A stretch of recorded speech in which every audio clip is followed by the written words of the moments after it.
A professional esports player representing one of the biggest teams in Nigeria or Africa. So I guess you've landed on the right page, because here we take you into the world of games, gamers, and gaming. From tournament organizing to game shows, podcasts, you name it. You get to meet the best of the best in the esports industry right on this page. So make sure you share to someone, follow, and also subscribe to all our platforms. We're Game Evo Esports, the world of games, gamers, and gaming.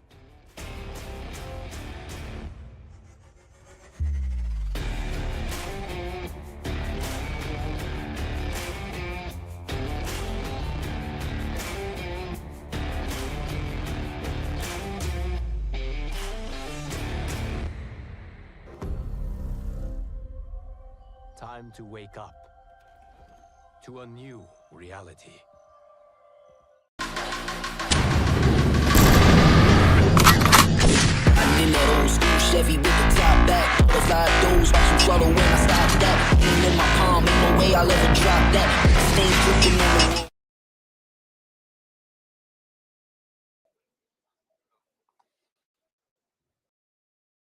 It's us. Hello. Hey there. Hey there. Welcome. We are here. We're ready to go. We're raring to go. This is the Mpro League. Live from the Kenyan capital. The name is Eugene Abu Dhabi. I'm joined by the illustrious Trouty. Well, Deb, what an introduction that is, because remember, we live fast and eat trash. Other way around. This way. Here we go. We live fast and eat trash. Everyone, welcome in. This is going to be a fantastic night of Call of Duty Mobile. We have got 3 games up for grabs. But before we get into the games and what we're going to be seeing, what teams are involved? All right, just a brief recap of what you're watching now. 10 names etched into the battleground of a brand new war, guys. Welcome to the off-season. 9 match days to prove themselves, 9 chances to rise or fall, 1 league, 1 shot at glory. This is your Mpro League. Paradox Gaming, South African hopes. The South African Titans coming through. Ace Gamers, reborn from the name NATO. You knew them then. They come there as under a new acronym. Ace Gamers, familiar but new acquisition. Hungry to carve a new identity. Eclipse Gaming, dangerous, unpredictable, and a storm from Nigeria as well. Sierra 7, masters of consistency, champions by reputation. Everyone knows them. We know Sierra 7. Trout knows Sierra 7. Trinity Esports, battle-tested with the scars of war to show. Ex-Nonagons, the wild card innovators, breaking the mold here. And Axiom, methodical, ruthless so far, and architects of victory. In some cases, up against Extreme, relentless, a name as fearless as their gameplay. And Cyrix Gaming, young, rising, and unafraid of the giants who've been presented before them. And finally, Aura 233, the pride of Ghana, carrying fire from the west. Your teams, your gladiators for the Mpro League coming through. But today's matchups, today's fixtures, very different. Take us through, Trouty. Yeah, like you said, this is obviously day number 3. We've had 2 days beforehand, and there you go. A beautiful little graphic brought to you by production. It's all best of 3, of course. First game is going to be Bear X Trinity, obviously the reigning African champions versus Cyrix, the new kid on the block, if you will. Second up is going to be Paradox versus Eclipse, another banger where it went the distance at that World Cup finals or African Cup finals. And finally, Ace versus X Nonagons. Not too familiar with both of those 2 teams, so I'm excited to see what it's going to look like. But either way, fantastic games of Call of Duty coming up for you guys. And we have about 3 minutes before we jump into it. So I want to put you on the spot. What do you think of the first game scoreline? Not necessarily overall scoreline. What do you think the hard point's going to look like? Just the hard point. Look, Trouty, we're both betting men. Come on. I mean, don't tell me not overall score. If we're going to plop our balls on the table, let's do it, okay? Let's just do it. So fine. Let's just go full on. Bear X Trinity versus Cyrix.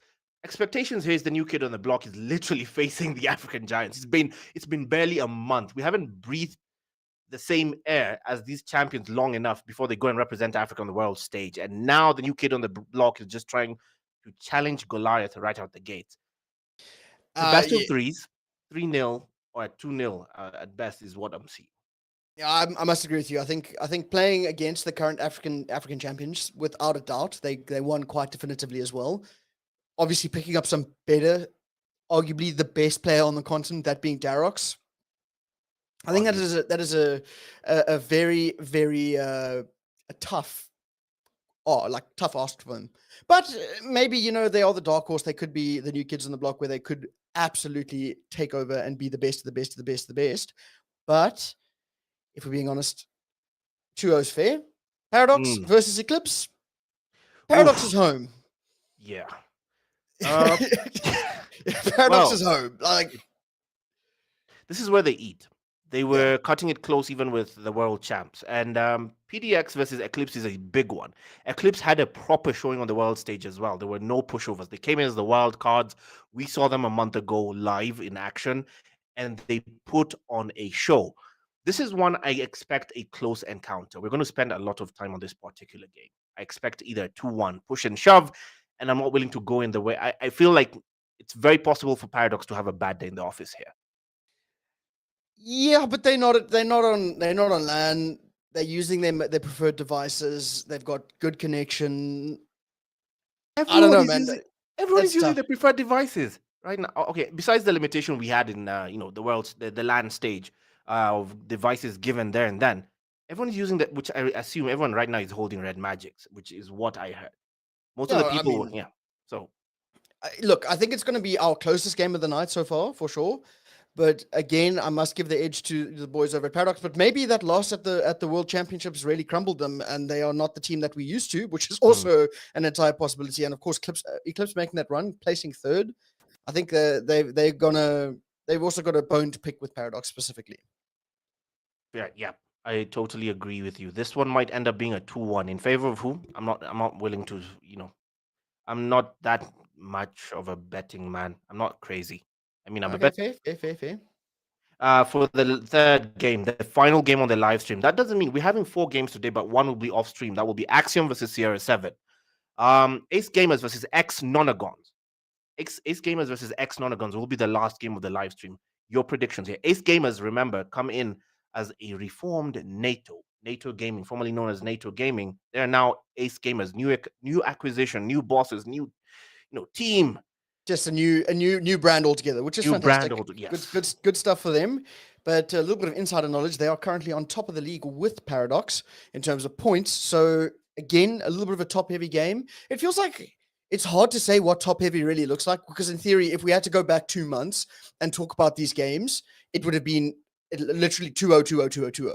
But now after the World Championship, it's been a bit of a shake-up. Obviously now everyone's trying to figure out where they stand, and it's not on LAN anymore. But on paper, it should be going Ace Gamers' way. On paper, Ace Gamers' way as formerly as a NATO. But I have seen Nonagons play before. They are a dark horse. That's the best way to predict them. I'd put them at par with Eclipse Gaming on their best day. On their best day, I'd put Nonagons at par with Eclipse on their best day. Proper tier 2 trying to break into T1. Just so they might be a problem for NATO. NATO as well were beaten out by Paradox, who did qualify for the LAN event. So that might be a bit of NATO now, that is as Ace Gamers. If assuming the roster remains the same, just a new rebrand, there's a bit of bitterness, of course, to be expected, and a bit of willingness to prove themselves on the stage here, on the big stage, the African stage. This is the off season, the chance for the other teams, every team to prove themselves in the off. They've taken a huge lead the way we started off here, and then somehow the other team, which was an underdog team, just caught up. At the time, we thought it was a play with your food situation, just let them catch up. But I'm actually worried, because right now the Cyrex team, the new kids on the block, suddenly have something to say. They're closing in on Ben, keeping the gap within, staggering distance. Now the Death Machine from 7 Chem, again, to do and return the favor to keep the Blues of Cyrex at bay right now. 71 points to 91. They hold P4 steady to where the streaks should come into play ideally, but still very exposed as the Cyrex team. Ryu sneaky by the side to clean house. Can he find 7? Can he takes him down? Adds Gwen to the tally. He does not get 3 for himself as Diox trades in with 2 for his own, and Charisma adds to the tally as well. Well, that's good kills, good rotation, good time going the way of Bear there. But now going to our second set of rotations, P1 about to pop. What's the timing going to look like? Oh my goodness, have your ankles broken, but it doesn't matter. I think you pronounce it Atrion? Atrion? Atrion is out here getting kills left, right, and center, but doesn't matter. Darroch's Archer. holding it down. No, I just mean holding it down from the mid-map. He's going to find more and more. Line him up, knock him down. Here come the streaks. A good hold once more for the side of Bear. But again, you're speaking about how they are playing with their food. It may be that they just get a little bit top heavy, start getting a little bit arrogant, maybe, and that's where it comes back to bite them. But right now, the arrogance is well placed as they are getting kills left, right, and center, and that's going to be another 4 down straight for the side of Cyrex, and another 20 seconds to add to the tally for Bear. Now this is Darroch's trying to hold solo dolo, barely any backup, but now finally the yellows are in there. The hill is gone, nobody in there to get the final 15 seconds. Everyone prioritizing the rotation to P2, which I understand. It's a very enclosed hill, and now getting to use P2 to break away could be a possibility, but it's very dicey for the strategy to break away at 15 seconds, with 15 seconds left on the hill. And now Luther is in there for Cyrex. Can he hold as he awaits backup to get in there? The rotations are not on their side. The spawns, rather, are not on their side as the contest comes through the smoke. Pandemonium, Sparrow sprayed by Darroch. Doesn't know what he's hitting, but he'll hit something, anything with a Cyrex sign, and he comes through to stop the count. 48 seconds, nobody getting the scrap time. It's anyone's game, blue or yellow. Which way does it go? It goes the way of Bear, but barely for 2 seconds as the Cyrex team trying to break through, and they finally drew. The Bluetooth device does connect successfully, but can they hold for the no, 3 seconds, it's gone. Again, back to 7K. Ring around of roses around us exploded Lambo, and it's anyone's game as the Bears collect, and it's all raining Cyrex. They cannot break through anymore. The breakaway is on. 140 points to 99 as the dash machine from 7Ken comes into clean house.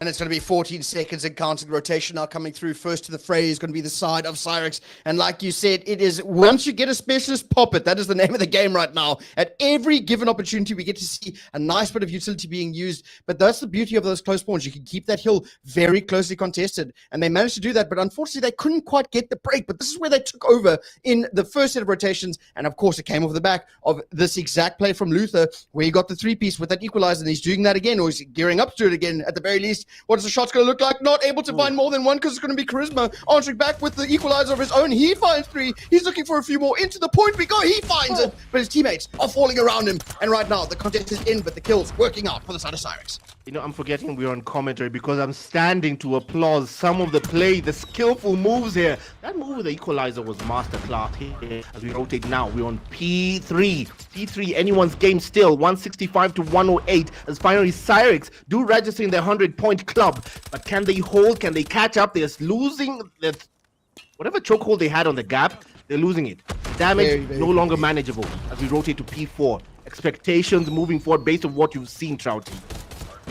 Depending on how the rotation is looking like, and right now it looks like first to the fray is going to be the side of Bear as per usual, but here come those pinch kills. Oh my goodness, this could be the biggest play of the game right now, unless Ryu can make something of it, but he is still alive. He gets taken down. Charisma on the point, still able to find a couple of these kills. Darroch is there to find even more. All eyes on Easy OK. He has a huge 1v1 to win. He does exactly that, but his teammates not there to help him, but he might not either. But here comes Gwen from the back end. The pinch is in, contest is in. Easy OK is still alive, but only for 1 second. He gets taken out, and this is where it gets dire, right? We have a specialist in the point. We have the war machine. Knock, knock. Welcome in. Nothing but grenades down the throat. FBI open up. There you go. I'm waiting for you to just say that again. It's Gwen holding steady for the side of Bear X Trinity. The Trinity side of Bear, current African champs, holding steady, maintaining their lead, maintaining the status quo, showing exactly why they need to be feared in the rest of the African continent. This is the off-season. This is the Mpro League as the Sparrow comes through from Darroch to maintain the dominance of the Bear side. Final 10 seconds to rotate to P4. The final, oh my goodness. Not rotate to P4. This is P4. We're rotating back to P1, the water fountain, to try and close this out as they close in on 250. 20 points, 30 points away from GG's. This is Bear to try and finish this out. Let's go home. Let's go home. This is Darroch and 7Can leading the charge. Imsim coming through to get the scrap time. 230 as the Sparrow comes through. Cyrex still trying to hold the line. 48 seconds, they need a full 60 and then some to bring this back and mitigate disaster. But it might be done and dusted as Charisma dropped off with that equalizer before he could make use proving it as useless as the fridge in Antarctica. But 30 seconds left on that P1 hill, and nobody's in there to take advantage. Easy OK tries to get in the access denied. Charisma plays Overwatch. He's Obi-Wan Kenobi off the top. This is Acheron through the smoke. Poetic justice as he takes 2 for the price of 1. 7-10 trades in, and Easy OK and Luther come through for the backup. Final 15 seconds will lead us to the garage to try and close this out for the Bear side. For play catch-up, it might be Cyrix. It might be Cyrix indeed, as they are no longer winnable for the side of Bear, but onto the rotation we go. 2 will fall, and that may just be scrap time going the way of Bear Clan. Having said that, it's going to be a 2-for-2 trade here on the new point. On the pop, it's going to be huge kills to go left, right, and center. First blood now drawn. It's going to be Charisma who finds it, but he gets taken off and trades quick and thick. 2 more will go down. Right now, Cyrix all up to 7-Ken to make it happen, but he can't do it. Luther with the equalizer in hand, trying to make it as messy as possible, but he gets absolutely no value from that. But remember, look at Gwen. He has that war machine. This may be the knock-knock. Is anybody home right now? But it doesn't even need to happen, as his teammates are getting straight-up kills around the point. But Ryu and Luther still doing the Lord's work. But having said that, 7-Ken round the back end. Here comes the war machine. It's going to come down specialist. 2 seconds. No one is close. And that's going to be GG. Map number 1, going the way of Bear X Trinity. Okay. Did that go as far as we expected? Yes, it might have. A few surprises along the way. The point where Bear did break away to begin with, but Cyrix caught up 70-70. At some point, the gap was within 10-point distance all the way till we hit the 100-point club. And there we go. It is the Bear side, Bear X Trinity, who take map 1. Hacienda goes the Bear way. They did a good job of that. I mean, it got a little bit dicey there, like you said. Cyrix did a very good job of that P3 on the first set of rotations. They managed to hold off every single player. But again, that came off of specialists, right? And I think that is something that you start to really slow down on, because they weren't matching the kills overall. They all managed to save them up, get the break, hold the hill down over the back of, I think it was a death machine and then a equalizer. And that is not really consistent, right? I mean, look at Charisma, 56. 56 closest to him on the side of Cyrix was 34. So just in terms of how many times he would have gotten his equalizer, it's just chalk and cheese. So I think that's what it came down to the end. It was just absolutely out-frying. And there was the silver lining of specialists and a bit of utility usage there from the boys over at Cyrix, but it just wasn't enough to sort of quell the fires of Bear. Honestly, those numbers tell a very horrifying story. 56 kills, the 50 bomb on a pro scene tournament is just telling. For a player like Charisma, that's not surprising. He did that, or rather most of the Bear side did that and then some. It's honestly the real surprise is that Darox isn't actually the MVP. Charisma outgunned him, outplayed him. The impact player came in through with Charisma on his end. On the other side, Luther carrying the side for Cyrix, but he did his best as well. The team staying steady within the 20-point gap, 20 kill mark, and 34 kills the most for Luther there. Tell by the numbers there if ever I saw one. But now they depend on search and destroy to stay alive in this entire series. Remember, it's only a best of 3s. Bear X Trinity right now only need S&D to close out this entire series. Is there a chance? Is there a slim chance in high water hell that Cyrix pull off an upset? Yeah, it's possible. And of course, it is a non-respawn game mode. So if you can play your life very effectively, you can make a huge impact. But the last time I saw Darox play S&D, it was point Darox in direction of players. That's the round. Literally, that's how it felt, and that was crazy to me. I agree. I agree. You're not lying. You're not lying. That's the scary part. But we haven't seen Cyrix play either. So True. This is the one time we are not allowed to judge a book by its cover. Well, we just saw them play. Yeah, we saw them on Hardpoint, and they still had a decent showing on Hardpoint. Okay, it was not a complete washout like we expect from new kids on the block, right? Yeah, we sure. get that 250 to 25. But they're not new kids. They have decent players, yes. But on the pro scene, this is a team that hasn't been truly tried and tested. I'll agree with you on that. I think that it's difficult, right? Because I always want to be so critical, and of course they are the new team. And the main thing is it came down to a heavy reliance on their specialists, which is a showing that fundamentally they need to be working on their setups a little more. Because it's cool, you could get 3-4 pieces every now and again, but you can only do that once or twice every rotation. If you're not going to be able to consistently get the kills to find your specialists, it's going to be a different story. And that's exactly what happened. It just sort of like snowballs, right? The moment you start getting put into the blender and you can't get out of it, even if you've got close spawns and you just continue feeding, whether it's streaks, whether it's specialists, then it becomes like a mental cycle on top of the fact that you're literally struggling to get out of the hole. At this point, I'm looking forward to first getting info on what map we're taking for S&D, because that honestly might determine the style of play we get here, right? The map does, if we get that beautiful, beautiful map called Kurohanas for some reason, which I pray to all the Look, deities. it's not a bad map because it's fast. I think the way Shut that your mouth. I will be the one to put it out there that Kurana plays quickly. Let it be known, and I like fast Call of Duty. There's nothing worse than these guys out here counting like bricks on the floor to make sure that they've worked their way up far enough. And then a lot of the time, this is one thing that I must say, that the majority of Call of Duty mobile players, the biggest issue in Africa is they never plant the bomb, and it pisses me off every time. It's like we're down to the last 10 seconds, like, oh shit, we got to plant the bomb. Like, hello? And that is one thing that Bear did so well on LAN, is they prioritize taking control of a site, getting the bomb down. Right? Then you have to you're playing against the clock on top of the teammates or the team that has got a setup going. I think that is something that a lot of the teams, and that is like my biggest critique in S&D, is you need to start playing the objective. And the same in Control. Damn, Control is like we are playing TDM. Everyone's afraid to actually go and touch the point. Like, fundamentally, big leaps and strides needed. And once those fundamental cores are down, it'll be a different league altogether. I'm telling you, then it won't be so easy to determine the top heavy teams and who's not. Right. So now, since we're in a best of threes, there's a possibility of not even seeing a control round either way. But still, as let's put it as it stands right now, in a situation where you're Cyrix, you just lost map 1. Oh, you're jumping into it. Oh my goodness, jumping into it. It's Charisma who does take the kill. The trade comes through swiftly from Bushido.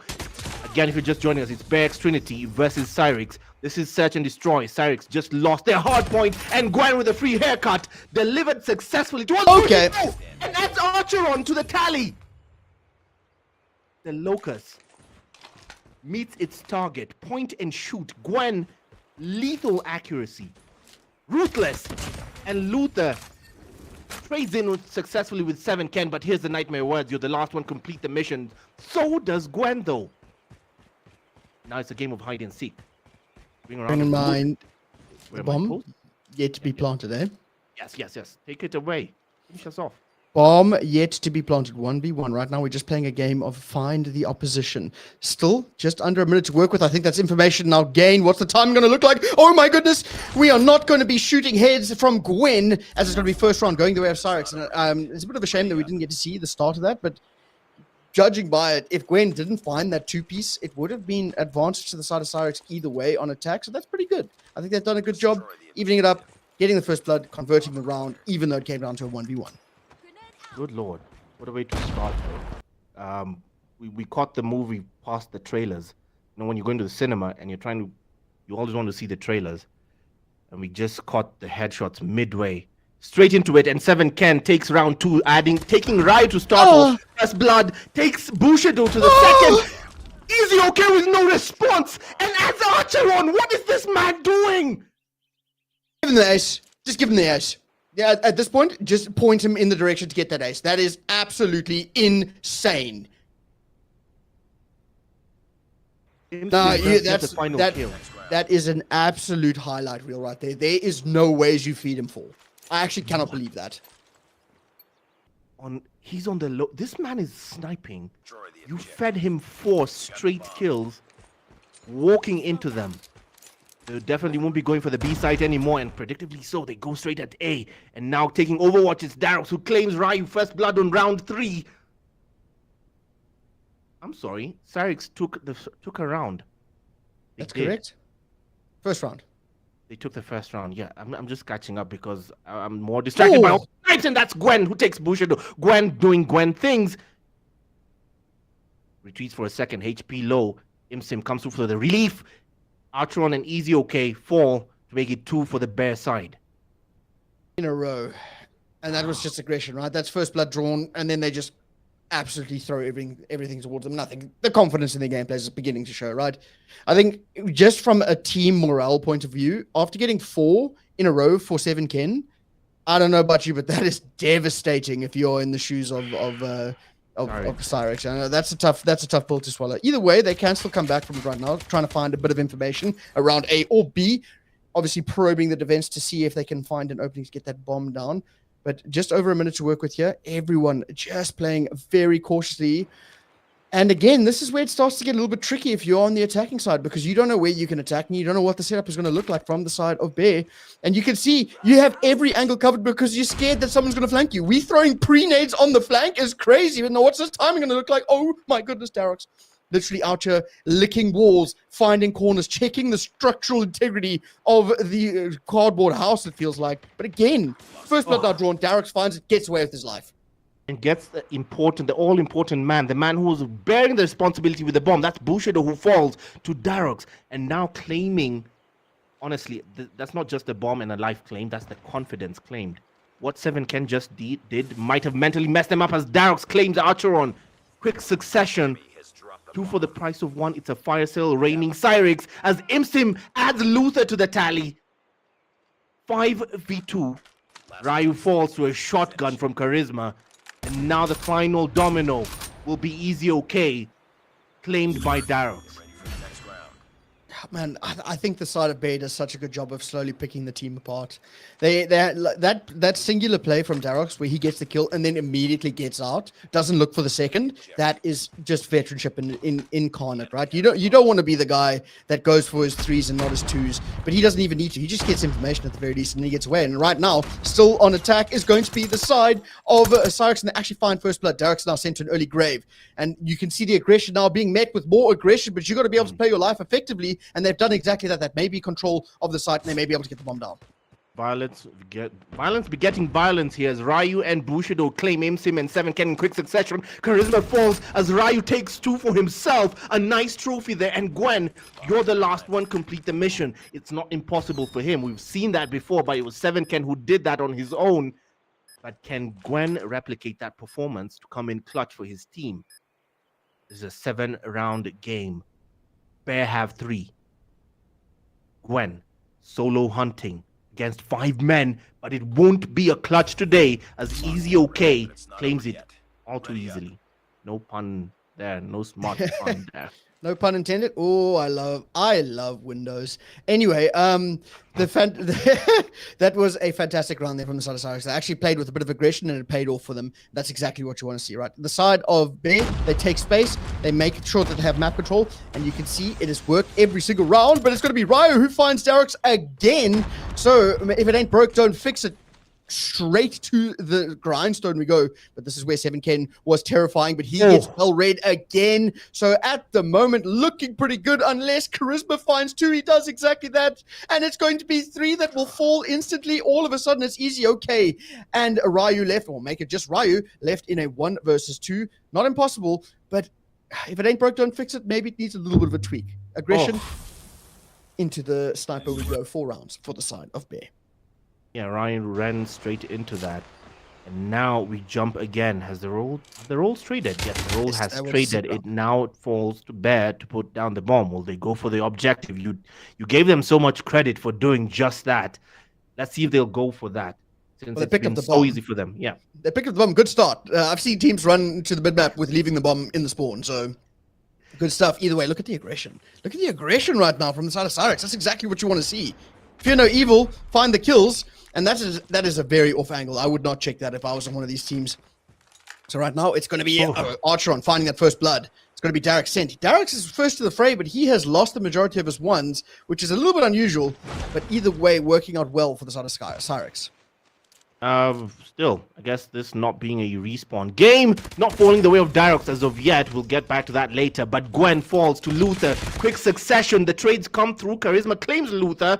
And now a 3v4 falling to the advantage of the Bear side. No, Cyrix side, rather, wrong call. It still falls to Imsim with the all-important task. Put down that bomb, the objective, but a way through, they can't find it because everyone at this point is playing counter-sniper. What game is this? Now Imsim trying to find a sniper of his own because he knows the yellows are waiting on the other side. 7Ken does help the tally though, evens the numbers. 3v3, Archeron falls to help the Bear confidence. Try and surge forward. Sneaky man will wait for a call out. No info. Are you waiting in the mid-house? Now for the objective. Does Ryu get the info? Ninja plant. Ryu knows he's there. He's gonna shoot. Games kills. Bomb is down though. Now to protect. 7Ken and company come through. They commit. 7Ken on his own left. Committing against 3. Takes 1. And he catches second and a third. Goes for the USS-9. Steady, reliable. But now for the Ninja defuse. They have plenty of time. 7Ken steady and slow. Can he get there? He takes 1 as well. He'll add another to the tally for the final kill. 7Ken still keeping his cool.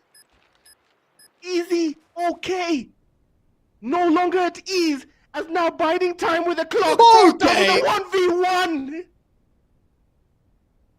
Oh, the 1v3. The 1v3, the perfect timing, kills the diffuser, makes sure that he gets away and continues to play the clock. That is a perfect 1v3 clutch right there. If you ever want to think about how you're supposed to clutch a 1v3, if you got bombed down, you do exactly what he did right there. 7Ken, the man on a mission, making it so difficult for the side of Ryu. Well, it was Ryu, because Ryu was the first to fall. Of Cyrix Gaming to get a foot in this game right now, because that is, again, another mental blow. But as of right now, still probing for that first blood. Both teams ready to go and fight it out on either of these sides. But again, minute and 30 seconds to work with. Slowly but surely wins the race. Now Darroch's falling to that all-important task.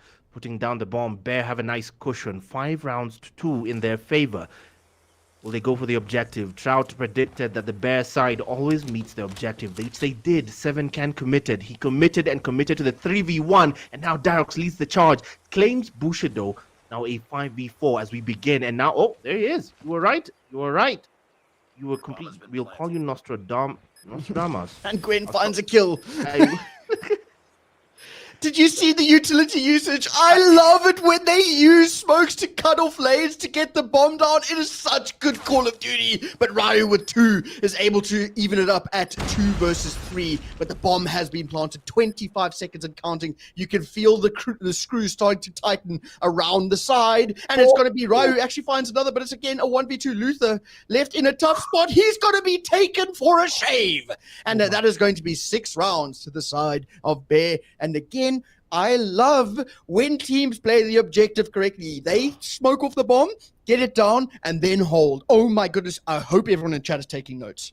Trouty, you know me, buddy. You know we, as a grown man, we both appreciate a grown man snipe that makes us go, my God, that was what that was. And through the smoke, there we go again. The utilities trying to find their way through the smoke. Not this time. The A site well protected as 2 Bears drop in quick succession. 7Ken, the man very capable of super clutches, left to fend off that attack, that onslaught there. Meanwhile, Luther retreats, knowing exactly who's on the other side, with Ryu protecting the doorway of the mid-house there. This is still 7Ken waiting to plant and find his way through. Gwen will lead the charge and keep Overwatch on the other side for the A site as they try to get the info on where to deliver that bomb. Will they try the objective? You predicted also well that Bear have to meet the objective, and now someone has to commit to try and do just that. It might be 7Ken! Okay, Ryu's still got the shotgun in hand. He gets down to a ball hairs of life, but he stays alive, and Luther finds another. All of a sudden, it's Gwen left in a 1 versus 3. We've seen it happen once already. Will it happen again? Bearing in mind, it will not, as it's going to be, I think that was Ishidu. I couldn't quite see the name. Bushido got the kill there, and they are evening up 6-3, 1 round at a time. But man, that's what the cushion is worth. That's what the cushion is worth right there. They've done enough work so that they can sort of make mistakes every now and again. And that's exactly what happened. In that case, utility, not their friend. It actually gave cover for the attack or the defending side to find that first blood. And it looks like Ryu is looking to do it again. Fear no evil. He finds 2. Give this man a streetwise 2 as he is finding them every single round. I mean, okay, the new kids on the block clearly have something to say. They have something to say directly, and the utility coming in clutch. It's 7Ken. Guess who again? It's still him with 12 kills, but Luther will spoil that party. He has something to say for the Cyrix side. Darroch will trade in again, and now he 2v3, still falling the way, in advantage. for Cyrix, but on paper, all on paper, because Darox and Gwen easily capable of another clutch of their own. All they need to do is start off by leveling the numbers. Darox trying to find a sniper of his own to help them on that effort. Gwen on the same, keeping Overwatch on the A side. Now, where do they go? Meanwhile, the Cyrix side, well covered. Archer on Easy OK. Bushido, those comms must be mad because Easy OK does find Darox. And now the tally is fully in their favor for this resurgence, this comeback, this registering of a full sail reverse. Hoist the sails. Can we see it? Do I dare say it? Can they get to 4 and start this off? Now it falls to Gwen to clutch this and send the Bear side just moving forward. Let's go home. It's what they want. It's what the people want who support Bear anyway. But Cyrix side now trying to hunt that one man as Gwen spray and pray on Bushido and does claim the kill. Now 2 left for the hunt. 21 seconds and counting. He has to get that bomb down, and they know it. But this is where it can get dicey. The moment he gets that bomb down, he has got all the world's advantage, and that is exactly what has happened. Right now, a 1v2. What's the timing going to look like? No, he misses his first shot. Doesn't matter, though. Close range. He's going to be able to spray nothing but the player, and it's going to be the shotgun that comes out on top before he got pinched. So a little bit of nerves showing through there. Gwen, not quite the man with ice in his veins like 7 Ken. But either way, 6-4. Rome wasn't built in a day. It was built one brick at a time. And so far, this comeback is going 1 round at a time.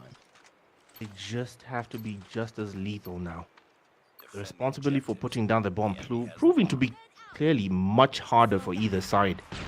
But Bear have done it successfully twice already, but now have struggled already twice again. Imsim starts off with Ryu claiming first blood. The trade instant from Luther. 7 Ken, a vital kill claimed there as Gwen trades with Luther. Equally vital. Gwen takes 2. Bushido will add Gwen to the tally as now the bomb goes down. Do they know the info is out? Bushido and Easy okay. No. 40 seconds to take action. Do something, anything. But don't stand still, but they have to be measured in action. Imsim and company still fending off, and the utilities will come into play there. Smoke to try and... That was not smoke, it was a nade. And Darox caught by Easy OK, but this time traded in by Charisma, who's equally capable. But Bushido, can he prove himself when the team needs him most? 2v1. Well, the clutch has to be perfect right here, and you know what they say, pros don't fake, but the information has been gained, and all they're going to be doing is playing with their food. At this point, unwinnable, and it doesn't matter, as it's going to be Imsim who gets the shots, and it's going to be a 2-0. Unsurprising? No. Good gameplay coming out of the side of Cyrix. Very, very good stuff there. They had a good showing. Look, they got a couple of rounds in S&D. They had one good hold in the hard point. Of course, they are playing the reigning champions on the continent, plus Darox. They did good. I think that there's a lot that they can build off of there, but the main thing is they just maybe rely on Ryu on that first blood. And if he doesn't get it, the round sort of crumbles a little bit. But having said that, where they take the space and they are definitive with what they want to do, very, very, very strong team. So kudos to them. But in the end, it is going to be a Benity X Trinity, crazy. Bear X Trinity finding the first game. Benity X Trinity. Has a better ring to it, I'll admit. Yeah, it does. So, well, yeah, Bear do take the game. They take the series with it. They took Hardpoint convincingly on Hacienda, and now they take a convincing win. 7-4 on Search and Destroy. We're going to, of course, have an interview with someone from the Bear side. I assume we'll get info on who that is from production, but we'll definitely have a winning team interview with, I think, the team captain from the Bear side. Of course, production will tell us who that is, who we're speaking to. But yes, that being said, the first game, Bear X Trinity versus Cyrix, falling convincingly the way of Bear. Unsurprising, Exactly. like I said. It's not really an upset. It is what we expect from the team.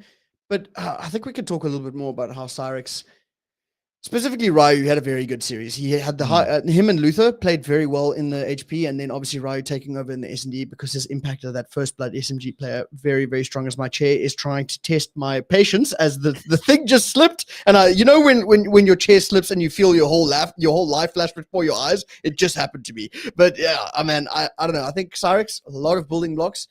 need to work a little bit, maybe a little bit more on team coordination around retakes. Having said that, they had one perfect retake where it was Gwen in that 1v2 where he just got a little bit overzealous, shot a little bit too early, and then the shotgun rang true. But again, a lot to be built on. Definitely not a hopeless endeavor in any way, shape, or form. On the side of Bear, I have to commend that was a proper showing from 7 Ken. I mean, if you wanted to convince anyone why you just are not good enough for the comp scene, just show them that 4-piece from 7 Oh, Ken. man. Yeah, that's great. Hello, I think I heard a voice in my ears. Hello? Who are we speaking to? Insim. Feeling. Welcome, Insim. Friends, welcome, Insim. First of all, congratulations on that win. Stellar win by the Bear side. A bit shaky to start off, but you convinced us in the end. The hard point for starters, you started off a bit too close. 70 on 70 at some point, and Cyrix was staying close within you. What changed that led to the breakaway when you guys won convincingly? Well, we just woke up, I guess. I was literally sleeping, and then and I woke up to play this game, so I don't know. Yeah. Mashallah. That was a good answer. I like it. That was crazy. The confidence goes so hard. And in the SD, that one, okay, it's not instant, but the 7 Ken, what were the comms like when you got that 4-piece? It was expected, to be honest. 7 can is him, man. Bro is the GOAT. I don't even need to do anything. Normally I have to clutch for the team, but no, now I have fucking Darox and Charisma. 7. Okay, okay. I like the confidence. I like the confidence. That's good stuff. And seeing as though you guys won this 2-0 and you guys are looking like a force to be reckoned with, who is the team you're looking forward to meeting most in this league? Honestly, probably Ace Gamers and PDX. They are the main threats, I guess. Like, if we Okay. can win against them, it's probably guaranteed that we win the league, I guess. Yeah. Okay, so I look far forward to it. we look forward to it. Yeah, we all look forward to it. We look forward to Bear giving us a show, the same show, you gave everyone on the world stage at LAN. And now, okay, what's expectations? Expectations moving forward in the tournament. You guys have a huge expectation for the rest of Africa in November. How does this tournament fare as practice towards that? Oh well, I don't really know because I'm not really part of Bear, but Oh, okay, you're the I'm the Bear X Trinity side. yeah, Okay. I'm just a random here, I'm just playing for the vibes. I can talk shit, but it doesn't mean shit. Like, Well, you have the Bear confidence indeed. You have the exact confidence we expect from the rest of the Bear team. Well, congratulations on your win either way. I love Congratulations. the Alright, energy, thank man. The you, energy is thank fantastic. Good luck going forwards. Thank you. We bring the show. Let's go. Cheers, cheers. I Well, think that was Imsim, you guys. You just heard Imsim speaking on the mic, speaking with the exact confidence we expected from Bear. He might not be fully, he might be a cocktail of the Bear side mixed up with Trinity. You remember Trinity from the Mauritius side. A cocktail. That's Oh, like a drink. Okay, I got it. I was like, what on earth? like a We were drink. playing Yes. pin the tail on the bear? Like, what's going on here? Yeah, so it's a cocktail there. Okay, So yeah, he got might you, be I got you. he might be not fully with the squad that's headed towards the world champs, but he has played with them today because the main team of Darox and Charisma and the rest are playing for the world champs team. So we have a mixture here, mixed bag of players here, and they have fitted in the aura in the speech that he's given us. Full confidence. They've targeted, Paradox and what was their name? Ace. It was Ace, Paradox, and Ace. They said if they can manage to beat Paradox, they can manage to beat Ace. Well, they have it. They have the entire tournament. Yeah, they've got the confidence behind them. But all right, everybody, don't you worry. We're going to take a quick little intermission break before the next game, which is going to be Paradox versus Eclipse, another banger. We've had a good start. We're going to hopefully see that momentum carry over to the next game where South Africa meets Nigeria. Yeah, South Africa meets Nigeria. Stay tuned. We'll be right back in just a few minutes.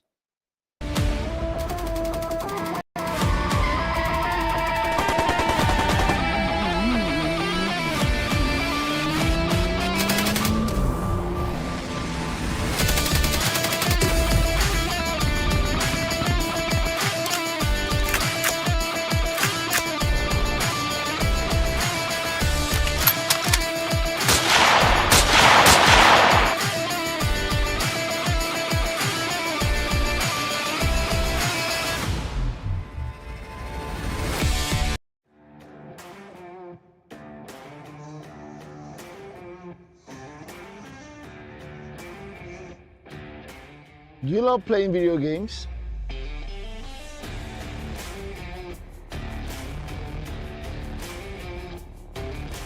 Or a professional live streamer in gaming? You can also step into the light as a professional esports player representing one of the biggest teams in Nigeria or Africa. So I guess you've landed on the right page, because here we take you into the world of games, gamers, and gaming. From tournament organizing to game shows, podcasts, you name it. You get to meet the best of the best in the esports industry right on this page. So make sure you share to someone, follow, and also subscribe to all our platforms. We're Game Evo Esports, the world of games, gamers, and gaming.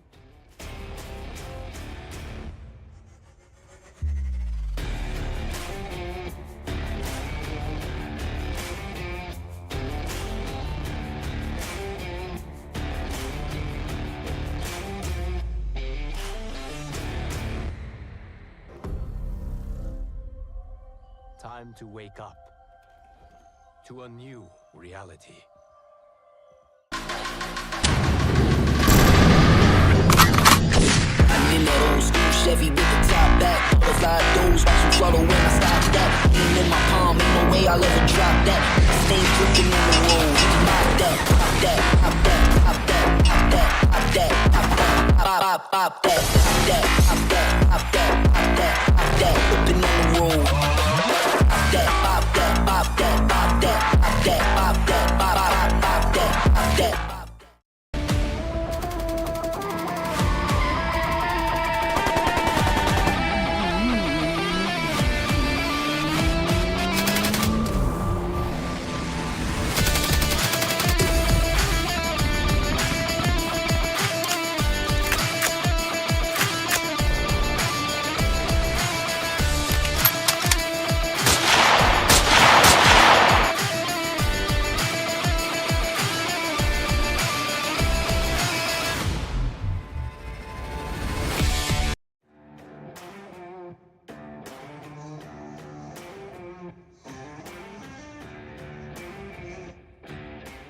Do you love playing video games?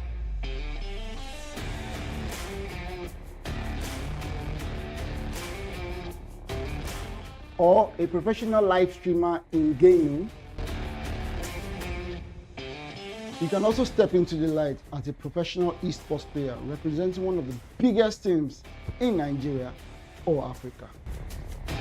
So I guess you've landed on the right page, because here we take you into the world of games, gamers, and gaming. From tournament organizing to game shows, podcasts, you name it. You get to meet the best of the best in the esports industry right on this page. So make sure you share to someone, follow, and also subscribe to all our platforms. We're Game Evo Esports, the world of games, gamers, and gaming.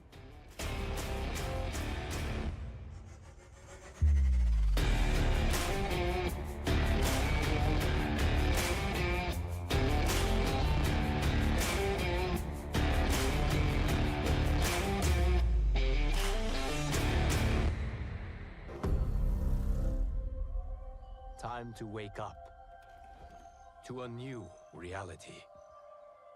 I'm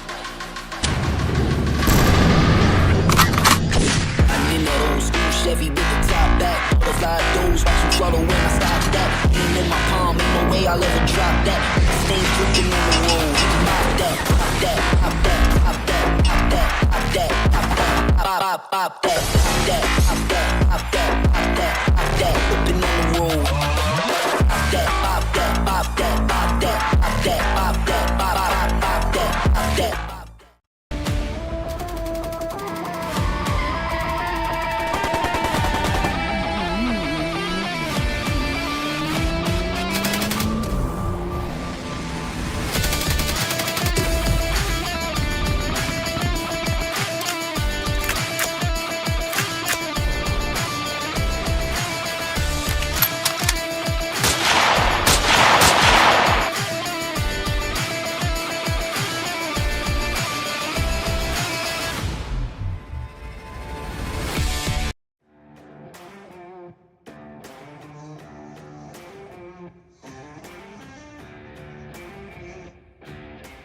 Do you love playing video games?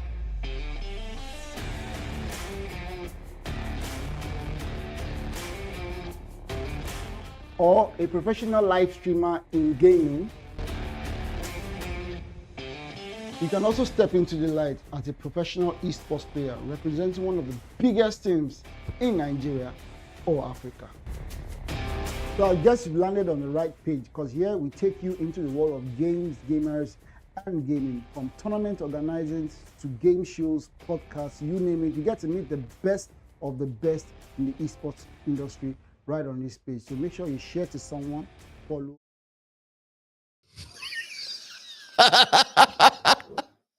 Yeah, speed. Speed is key. Okay, welcome back, everyone. My name is Trout. This is Eugene, Abu Dhabi, and we are here with the Mpro League. We have had our first game. It was a fantastic one. Bear X Trinity taking out Cyrix in a 2-0 fashion. We are going over to Paradox.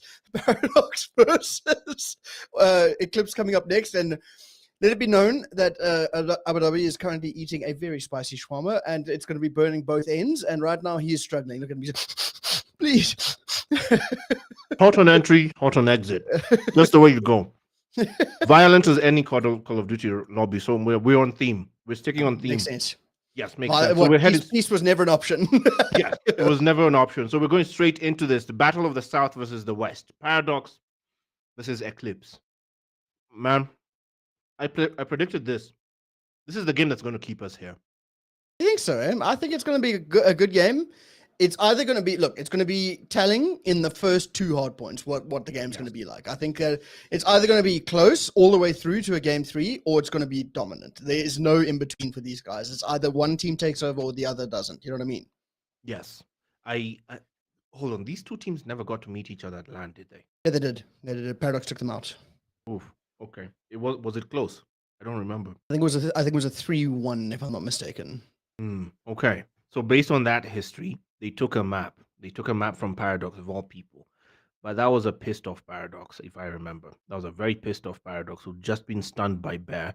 So coming now off this, both teams have learned their lessons from the LAN events. And now the team down south is looking for redemption first on the community base. We're back. We're on the Mpro League here. This is the off season. This is the community. This is where the community eats. Right out the base. This is where you prove yourself, the proving grounds.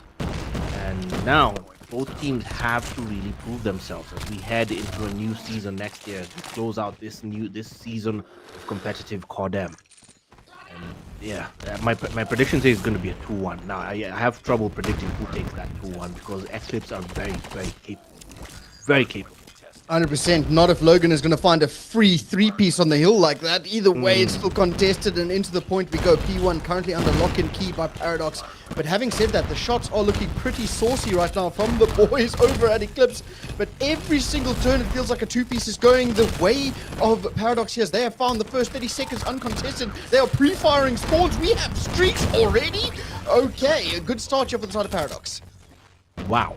Okay. I may have made an early judgment call there that might have been wrong. The Gladiators towing the line for Paradox, Daniello, Toxic, Nundi, Sibsy, and Logan.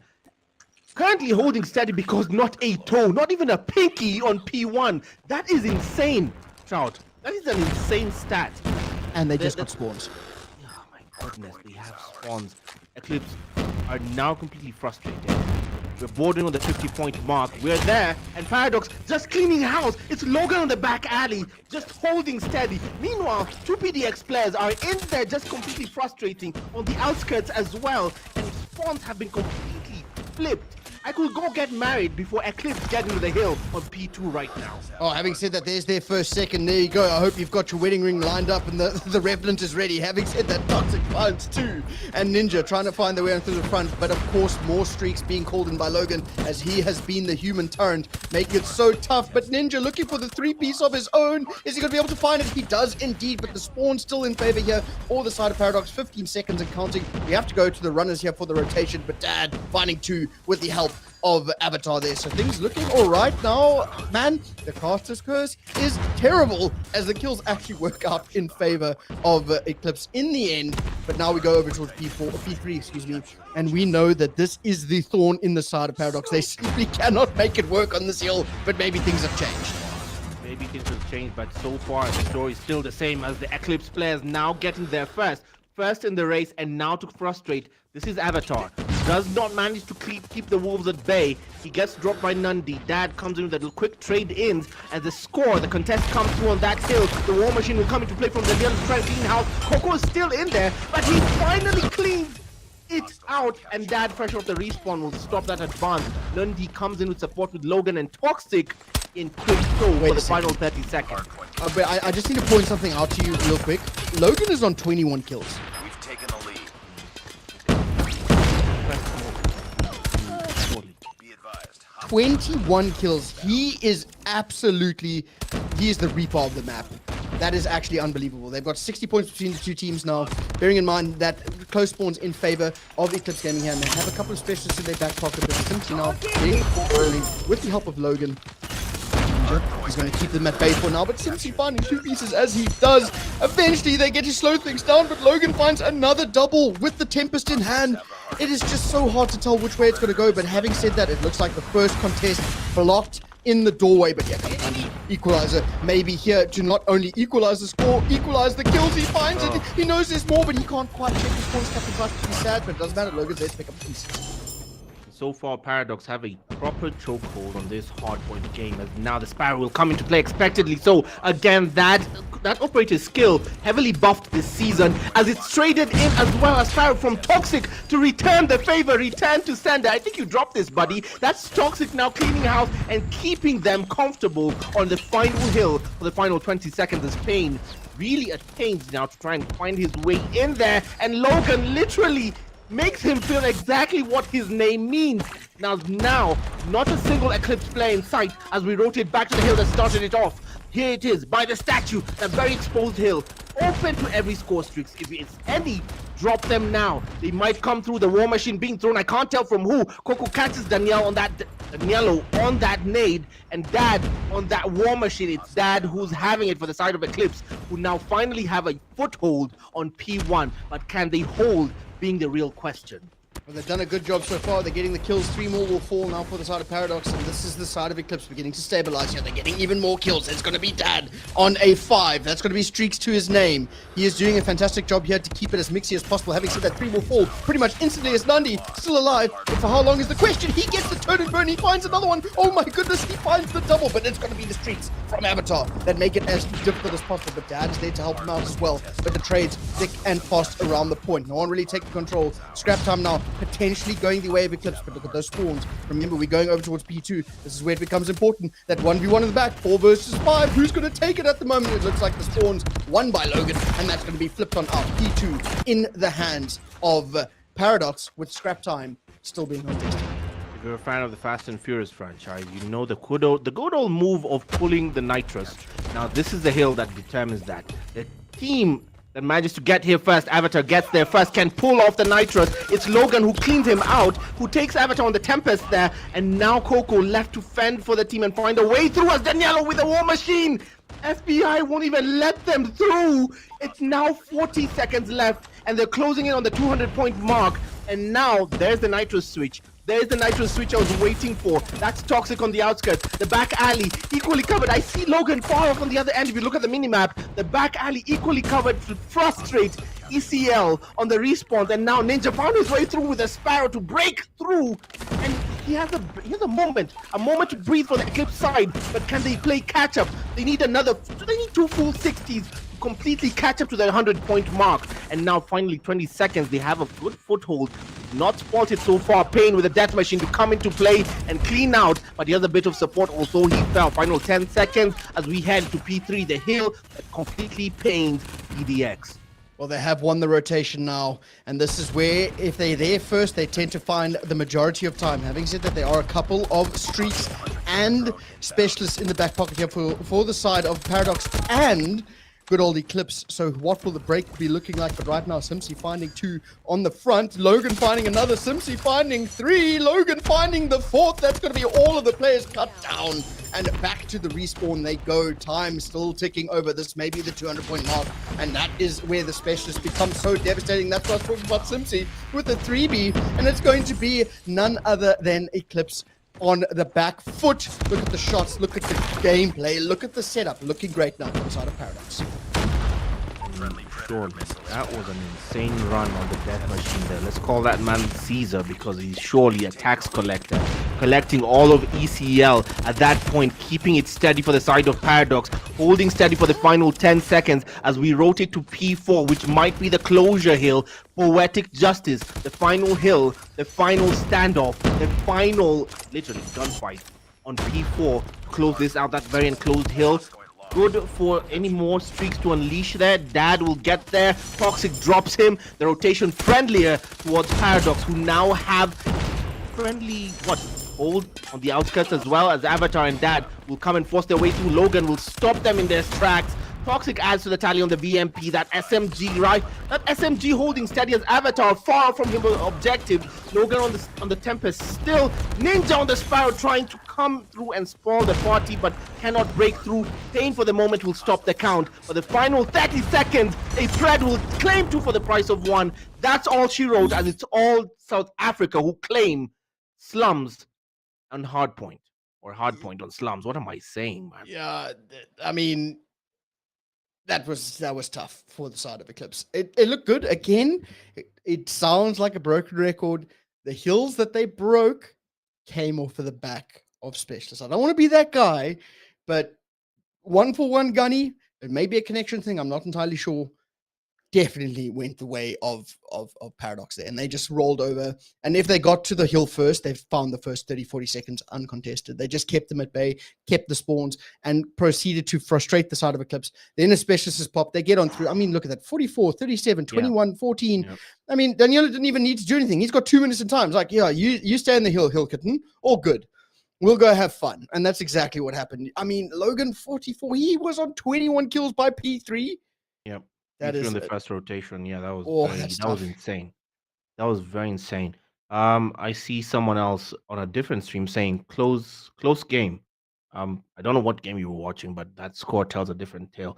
250 to 107. I wouldn't count that as close enough because Paradox had, a few, like you so ineptly pointed out, P3 was the pain for Paradox at some point, but by the second go around on P3 they'd finally found their form and they easily mowed through the Eclipse side, and it was just easy pickings from there on. The streaks and the operator skills came through to just completely collect and frustrate. The call outs must have been impeccable because they had covered all their entrances and exits from beginning, especially on P2. The back alley was well covered, and how they flipped the spawns was a masterclass. So, it just felt like they were one step ahead. It's so hard for me to give high praise to the side of Paradox, obviously because I'm a South African, but it's hard to fault them when they play correctly, because fundamentally they're playing the game mode correctly. Whereas Eclipse gets very frustrated, they start single channeling the hill, then you get choked out, then all of a sudden the game runs away from you. Having said that, they did have some fantastic moments. They held off and they got a good couple of breaks. When they rotated first, they held the first, second, third pushes. They got 30 seconds when they needed to, but they just couldn't weather the storm. It just felt as though the side of Paradox was one step ahead from start to end of that game. Well, right now it falls to search and destroy. Eclipse, very, very capable. Very capable. I have seen it before. We have seen it before, especially on land. They're capable on SND to bring this back and mitigate the damage done so far on this hardpoint. The series, again, it's only a best of 3, so it's very short, a very limited time to prove yourself and bring this back. And now it falls to search and destroy. Currently, guys, I just feel the need to remind you how the table looks like.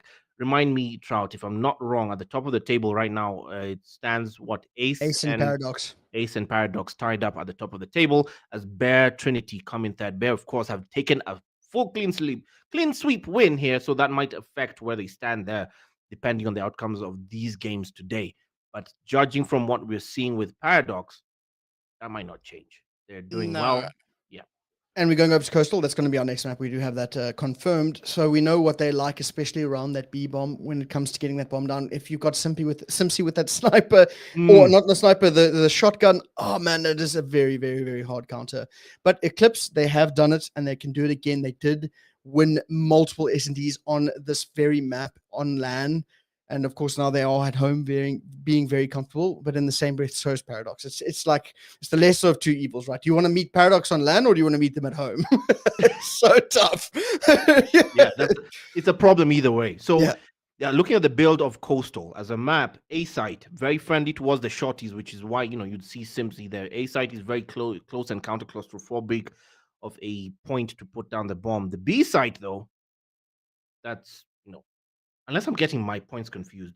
One of them is inside a cellar, the other one is Yes, inside a small yes. building. That's what you need to know. Yeah, It's that's all what I good. mean. Yeah, Yeah, all all which one good. is inside the cellar? Yeah. Which one is inside the cellar? I think it's B. I could be Yes, wrong though. Okay, yeah, then I have it flipped because the one inside the cellar is the claustrophobic one. That's very good for the close encounter gunfights. The other one going long range and the mid side, good for the sniping. It's a very mixed bag of a map. It's very friendly to everyone who plays SND as well. It's a good map. Just sort of like picking it out to see where they can find that first blood. But typically we see all balls to the wall going towards B at first round. Normally that's where they test each other's like might, if that makes sense, to see who can get it to the point, get it down.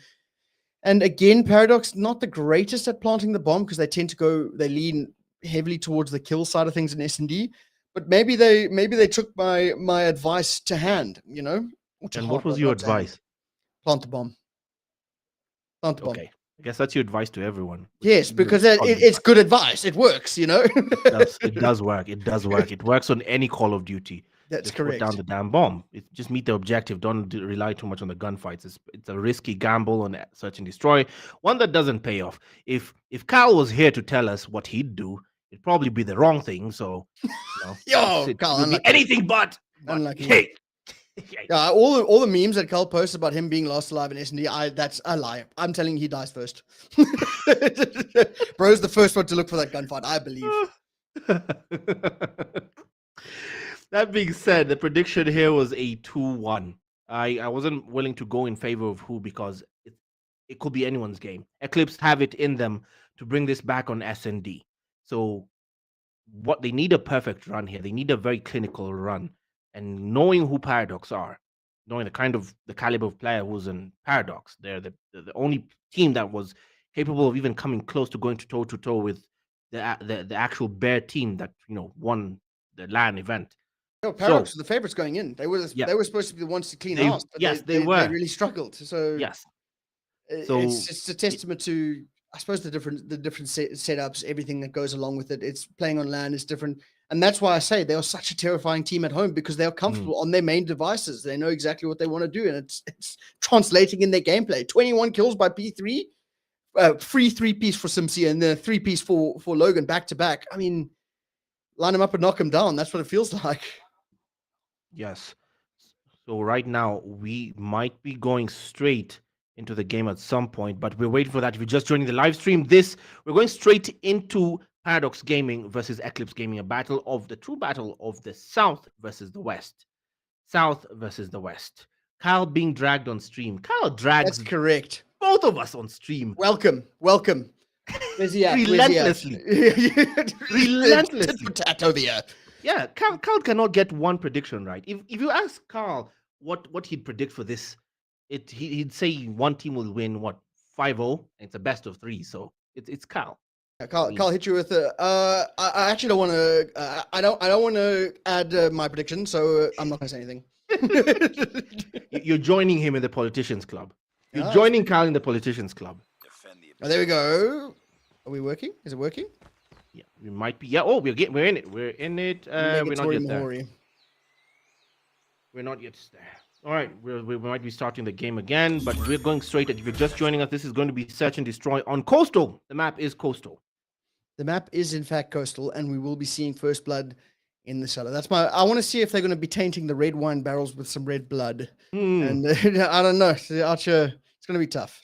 But talking about Carl, you guys got to follow that guy on Instagram, man. He's got some good content up there. He makes some good content. I have to give it to him. Credit where credit's due. Yeah. Good content.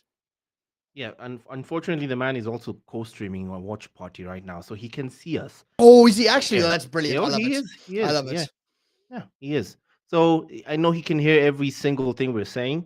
And Kyle, whatever you predicted, we have no confidence in you at all. Nothing. Okay, look, I got a little bit of confidence, right? I think you'll get like 1 every 10.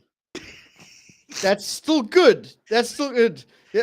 Okay, yeah, we got the chat. That's good. Oh, is this Carl's chat? That is. I don't know. I think this is you. This might be This looks I'm like not TikTok. sure. I'm not TikTok. But yeah, this might be Cal's Twitch. TikTok chat. Yeah, okay, but yeah, this is this. Oh my. Okay, yeah, that is Cal's chat. That is Cal's chat. That is Cal's chat. He can't. I'd be surprised if he got this prediction. Honestly, Cal, what's your prediction here? Paradox versus Eclipse. Let's hear it. Put it in the chat. Put it in the chat. Yeah. Put it in the chat, Cal. If you're brave, be a brave man and put it in the chat. Your prediction for Paradox versus Eclipse here, without any bias, just straight facts. Straight No facts. printers. Yes. No, nothing. Just yeah. Kyle makes funny memes. Yes, he I does. agree. I think he is a He's a walking meme. funny That's man. what makes him so good. Yes, he Yeah, is. yeah. He is. He is. Either way, we love the guy. He's As a we good lad. head straight into this, as we wait for his wrong prediction, we move straight into this. For anyone who just joined the stream, this is the Mpro League. This is the Mpro League. We have 10 teams in this tournament standing by to just entertain you through and through. 10 teams, a mixed bag of teams. Some of them you know, some are new to the scene. Ace Gamers coming through, reborn from NATO, Paradox from South Africa, the South African Titans themselves. Eclipse, who are about to play right now on SND, dangerous and unpredictable. Sierra 7, you know them, the champions of consistency and dangerous by Oh, reputation. that's crazy. Seven's, bro, he's even, okay, I have to respect it. He's throwing out exact numbers. This man said 7-3. Exact Paradox numbers? easy win. Easy win. So it's going to be, he's talking about the S&D score. Lock in. Wow. Carl is a meme Okay. himself. I agree. Carl is a meme himself. He is the meme. If you search meme on YouTube, Carl comes up. Let it be known. What we need is a sticker of you lifting him up. You know, the way what you did at the World Champs. The way What you did- on earth did I just read? Yeah, I agree. The good old Kartakaruma hold, but someone tell Muji can touch me after touching. What? And that got cut off. That's great. I can't even read that. I can't even read that. As we get straight, we're heading. Remember, guys, we're just joining. We're heading straight into Search and Destroy. Right now, Eclipse Gaming of Nigeria find themselves on the back foot of a loss on Hardpoint. They lost their slums game on Hardpoint and of Hardpoint, and now it falls to Coastal. The map Coastal, the mode SND. This baby that heavily revolves around communication will be the only choice for resurgence here. The only chance. Someone tell Muji he can touch me after touching ECL. That is legendary. That is a com right there. I must give it. That's 10 out of 10. The com that I heard on the touching. It's insane. Oh, man. But look at the predictions here. These are very bold predictions. I see a 7-3 from Kyle, which we. But I Look, see a 7-0. 7-0 is good. I mean, 7-0 is there. Yeah, 7-0 is there. 7-5. 7-5. That says, yeah, I believe a 7-5. I believe a 7-5. Eclipse have it in them to do something here. Eclipse have it in them to do something there. I've seen them be ruthless. And I remember the team owner for Eclipse, one of the team owners came here and came when we were at LAN, came and told me, your Delta team, we're going to cook them. And that's exactly what happened. They went on to cook Delta in a way that I've had KFC that was not well cooked better than Delta was cooked. And I'm Kenyan. And so, yeah, I agree with you. I agree with you on that. But then bearing in mind that was the same competition where Bear knocked out Paradox, and then Paradox literally knocked Delta out of the tournament, yes. competition. Oh, bro, that was kind of crazy. But look at this. I can hide. Watch this. Watch this. Watch this. At this point, your inner child just wants to come out. Your inner child just wants to come out. I'm stuck. You stay there. You forgot you're not in your 20s good. anymore. I am in my 20s. So I tell you, yeah, I'm still young at heart. Let it be known. I'm still young at heart. They reckon Riol's the GOAT. They reckon Heartless is the GOAT. Muji is crazy. While y'all here, please do subscribe to the channel, chat. Let it be known. Subscribe to the channel. Follow the guys on Instagram. Follow the guys on TikTok.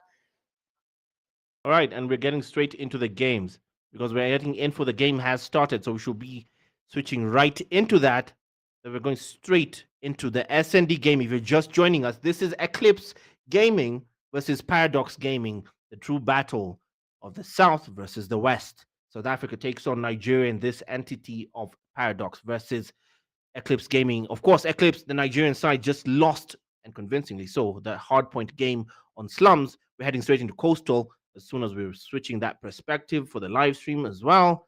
We're getting info that that game has started, so we should be seeing that in a moment. Again, final predictions. We've seen a lot of 7-3s from Cal there. We've Yeah, seen I'm a gonna be honest 7-0 with you. Yeah, This chat is Glaze Muji chat.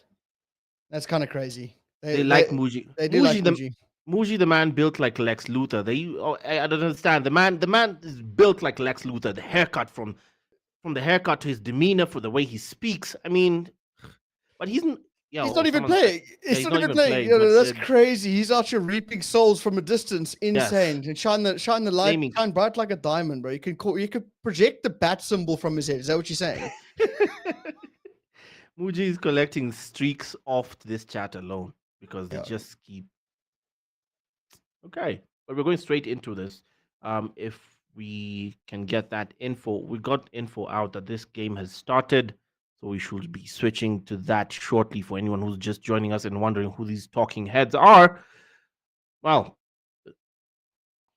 hold on. The talking heads are trying to guide you through.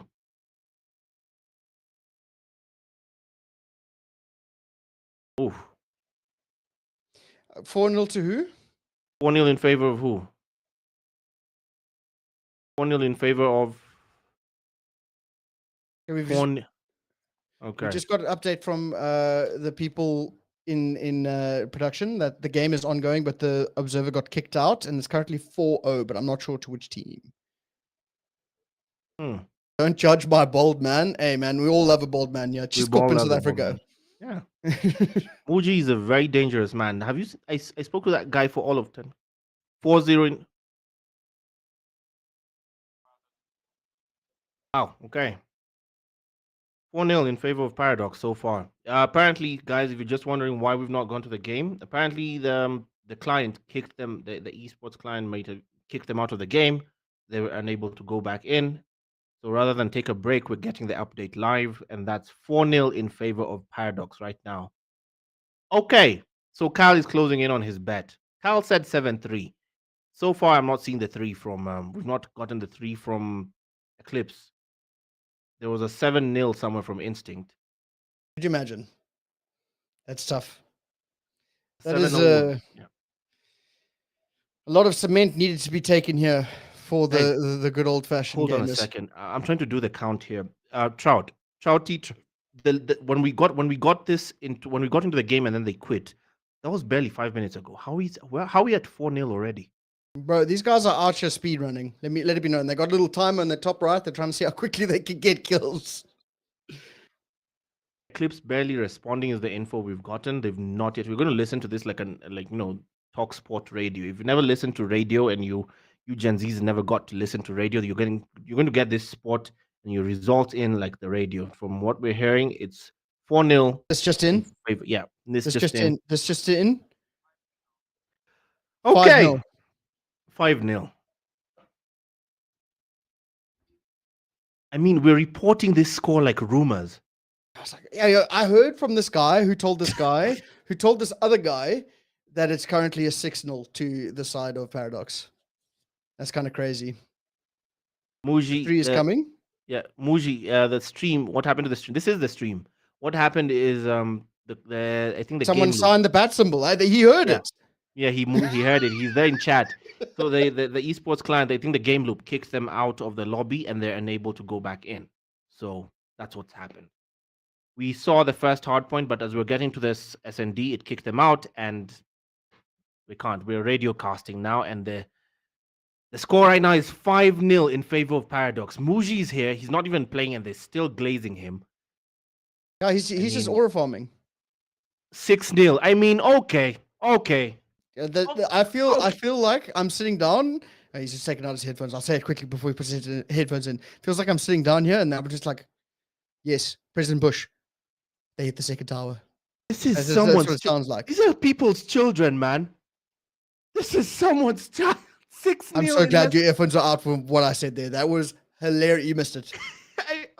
Honestly, I think I'm glad I missed it too because 6-0. This is it's dude, it's 6. We've what? It's been barely 6 minutes. I mean, it's a win a minute. Every 60 seconds, Paradox take a win.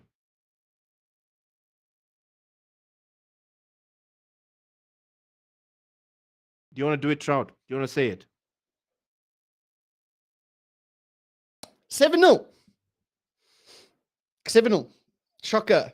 Every 60 seconds, Paradox take a win because the game is over. The series is over. We just guys, I'm pushing 30. I cannot. My blood pressure can only take so much. I did not even get to see the game, but I don't even know what to say, man. That's kind of crazy to me. That is an insane turn of events. That's insane. Have they started? Yeah, they finished. no, they're done. Ace Drift, they're done. The game is over. GG. GG's in the chat. Let it be known. Every 60 seconds, Paradox were taking a win. That fastest rounds of search and destroy we've ever not seen. We were doing it like radio. We're playing broken telephone with a score, but that's kind of crazy. Okay, who's our interviewee? Hopefully it's Bougie. He's going to come out there. I'm Batman. My goodness. That's kind of crazy. That is kind of crazy. So, hold on. Nah, ECL better win this because Muji broke my heart. Lesedi, it's too late. That game is over, man. We're way past. It's Paradox took this in the fastest round of XSND we never got to see. I'm telling you, sounds like the good old-fashioned Eclipse side had a lot of wahala. It was tough. It was absolutely, and they all vexed. Yeah, there was so much. Dude, there was so much. Lucid is crazy. Okay. Oh, okay. Of course it's Danielo. Of course it's Danielo. Hello, Danielo. Can you hear us? Is he in yet? Not yet. He's not yet there. We'll get. You'll be able to hear Danielo as the player coming for the post-match interview for the side of Paradox, who have completely obliterated and just mowed past Eclipse Gaming. The Eclipse, I gave so much credit. I might need a refund for now because that was not worth. That was tough. We didn't even get to see it. We didn't get to see it, but that's not the Eclipse we know. So, I mean, maybe it's a blessing in disguise. Maybe it's a blessing in disguise. Also, Carl's the professional, good old-fashioned backtracker. He can't even get the W correct. He says 7-3. No, I said 7-0. I said 7-0. Wrong. That's Cal. That's Cal. That's Cal. Oh, unlucky. Okay, we've got Daniela coming in for our interview though, and as soon as he's in, we're gonna hear what the S&D was like because he's gonna have to paint a picture for us. Yes, because unless he's here, Danielo, you here? Not yet. He's just gonna apparate. He's gonna be like, "Hello, guys." My goodness, we're making good time. We might be done here in less than the. Oh, I might have heard Danielo. Hold on. No. Oh, it is. He's in. Yeah, there we go. Hey, Danielo, how are you doing, man? I'm good. It's good to hear from you since LAN. Good to look, he's on camera. That's sick. I didn't even realize he was on camera. Oh, hi. You won't see my face already, so. Yeah. Oh, there he is. Oh, there's the man. Okay. What's up, guys? All right. Hey, how you doing? It's good to see you, man. Now, Danielo, because we did not get to. First of all, we'll start at the main thing here. Nobody got to see the S&D round. All we know is that the game loop might have kicked the production team out of, so we've been playing this out like radio, and all we know is this was the fastest round of S&D we have ever seen and not seen.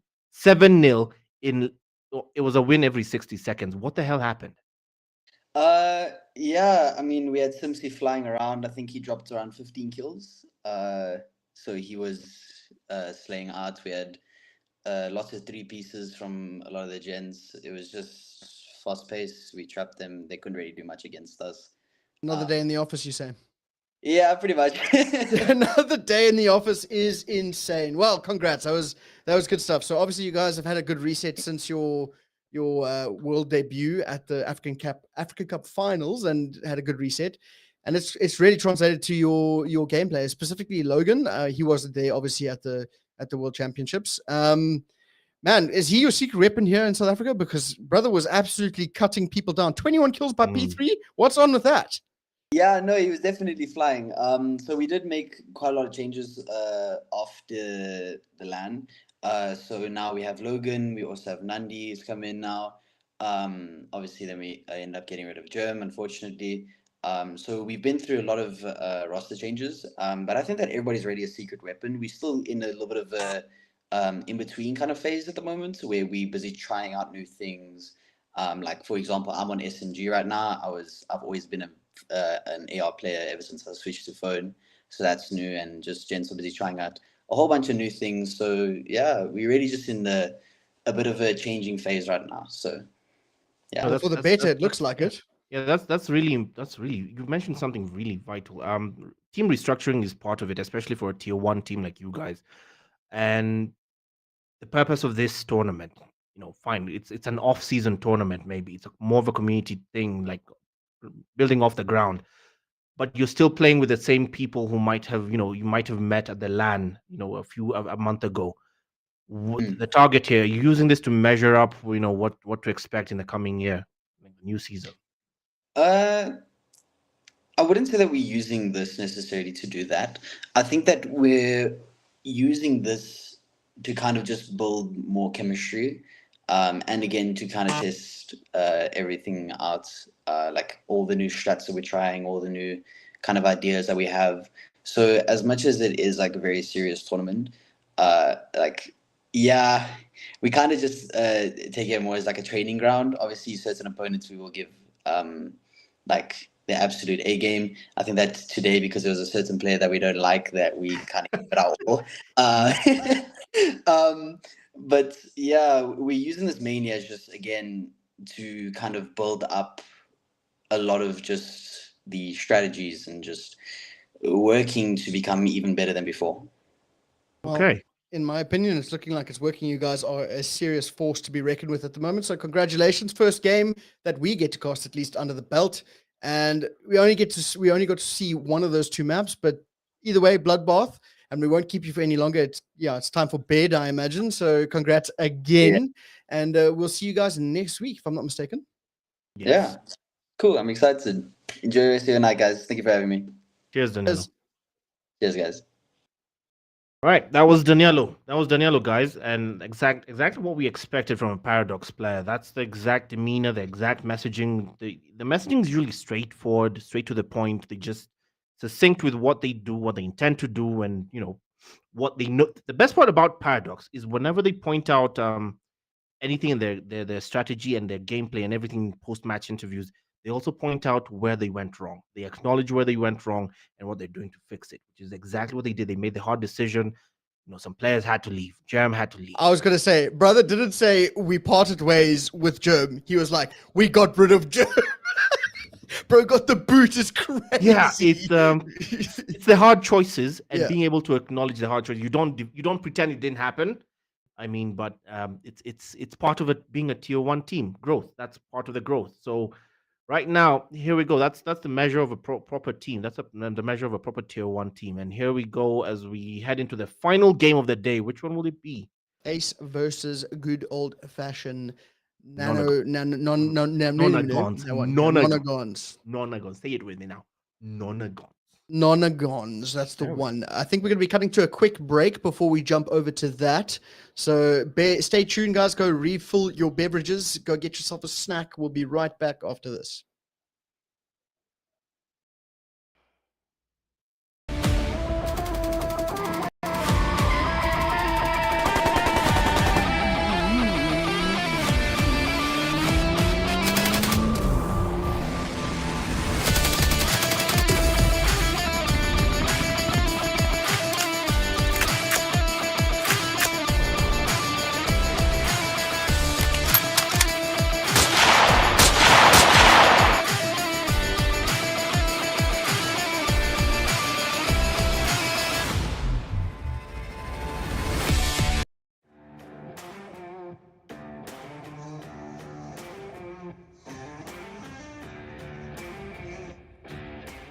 Do you love playing video games?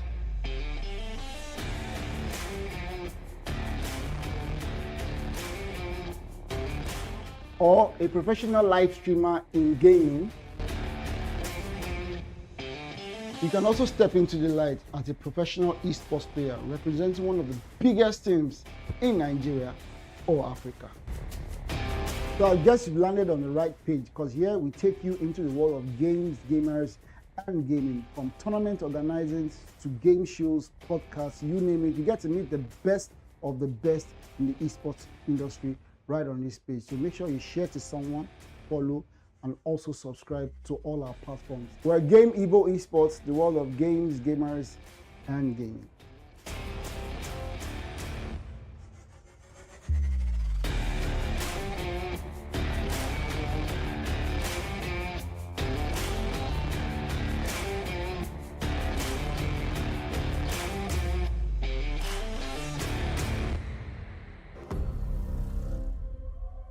Time to wake up to a new reality. I'm in that old school Chevy with the top back. Butterfly doors, watch them flutter when I stop that. Hand in my palm, ain't no way I'll ever drop that. Stains dripping on the road.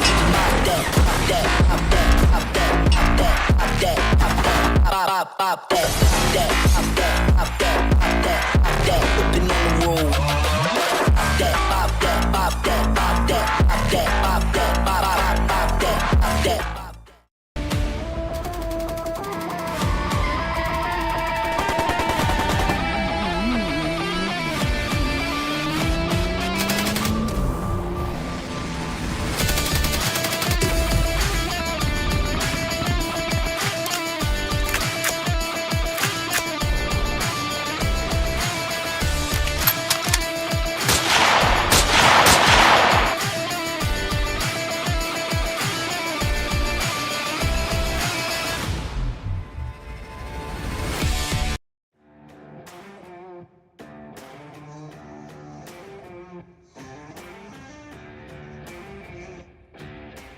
Do you love playing video games?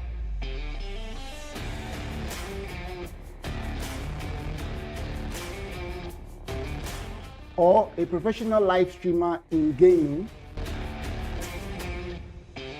You can also step into the light as a professional esports player representing one of the biggest teams in Nigeria or Africa.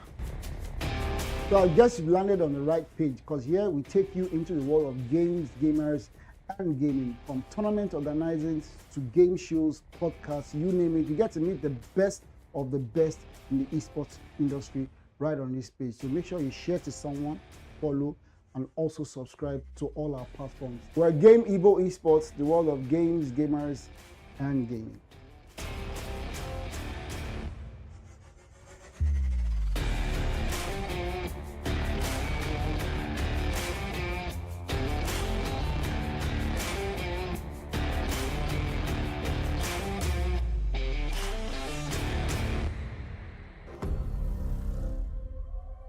Time to wake up to a new reality. I'm in that old school Chevy with the top back. Butterfly doors, watch them flutter when I stop that. Hand in my palm, ain't no way I'll ever drop that. Stains dripping on the road. Pop that, pop that, pop that, pop that, pop that, pop that, pop that, pop, pop that. Welcome back. Welcome back. Welcome back. This is your Mpro League. From match day 1 to match day number 9, every kill, every round, every point matters. It's not just about survival, it's about dominance on this stage. This is the off-season. Welcome to the Community League here. This is your Mpro League. Still, a nice $500 waiting at the end of this rainbow. And when the dust settles, only one will stand above them all. Shouty, where are we headed next? Well, we got one more game up for grabs for this evening. There is still another game after that had been known, but that one's not going to be on stream. It's going to be Ace versus X Nonagons coming up. And judging how the South Africans are currently playing, X Nonagons may be in a little bit of a predicament at the moment. Having said that, I don't want to be the bearer of bad news, but we might have our first game 3 on our hands here. We're just waiting to get into it. We don't know what the maps are, but it is going to be good nonetheless. Yep, we're waiting for info on those maps as well. Welcome back again for everyone on chat. Let's take a moment and acknowledge everyone in chat. I see Muji has been very active in chat there. Toxic, Metalucid, World 101. We see you. We appreciate you. Suhail, welcome to the chat here. Welcome everyone who's making the chat. This streams as lively as possible. Everyone who's watching from Carl's watch party stream as well. Welcome. Hi, world. Well, welcome. If you're trying to find the YouTube stream, it's on the Evo TV NG YouTube channel. All right. That being said, predictions. We headed Ace Gamers. Ace Gamers now comes as a formerly well-known team, NATO. NATO is a very prolific team, very well known. They were beaten out in the qualifier stages. I think was it South Africa? Wait, hold on. Yeah, I think so. Yeah, it was. It was Grands at the AGC LAN. I think that's what it was. Yes, it was. Yes, I covered that one. Yeah, so NATO is a very well-known team now, fully rebranded, fully rekitted as Ace Gamers. The ownership, and I might have an inkling as to who takes ownership of Ace Gamers, but I'll speak to him later and confirm that. But they face up against Nonagons. Now, Nonagons, I've seen them perform as well in the Nigeria qualifiers. It didn't pan out too well for them, but they came in as a surprise team in the ECL. That is ECL or ACL. Cal can correct me on that one. But yes, they were a surprise team, and I ranked them close enough to Eclipse somewhere there. And judging by Eclipse performance here, that might not be a good thing today. Let's hope it plays differently for Nonagons, who have their work cut out for them with a fully rebranded Ace Gamers, formerly known as NATO. Now, Ace Gamers, oh yeah, there they are. Ace have shown up in chat, finally. Ace Gamers showing up in chat there. Ready to go. They just wrote up a big roar. Wow. Looks like a pretty good start here for the side of Ace, as they're getting a couple of these kills. They're making sure that they're keeping the players from ex-Nonagons away from the point as best as possible.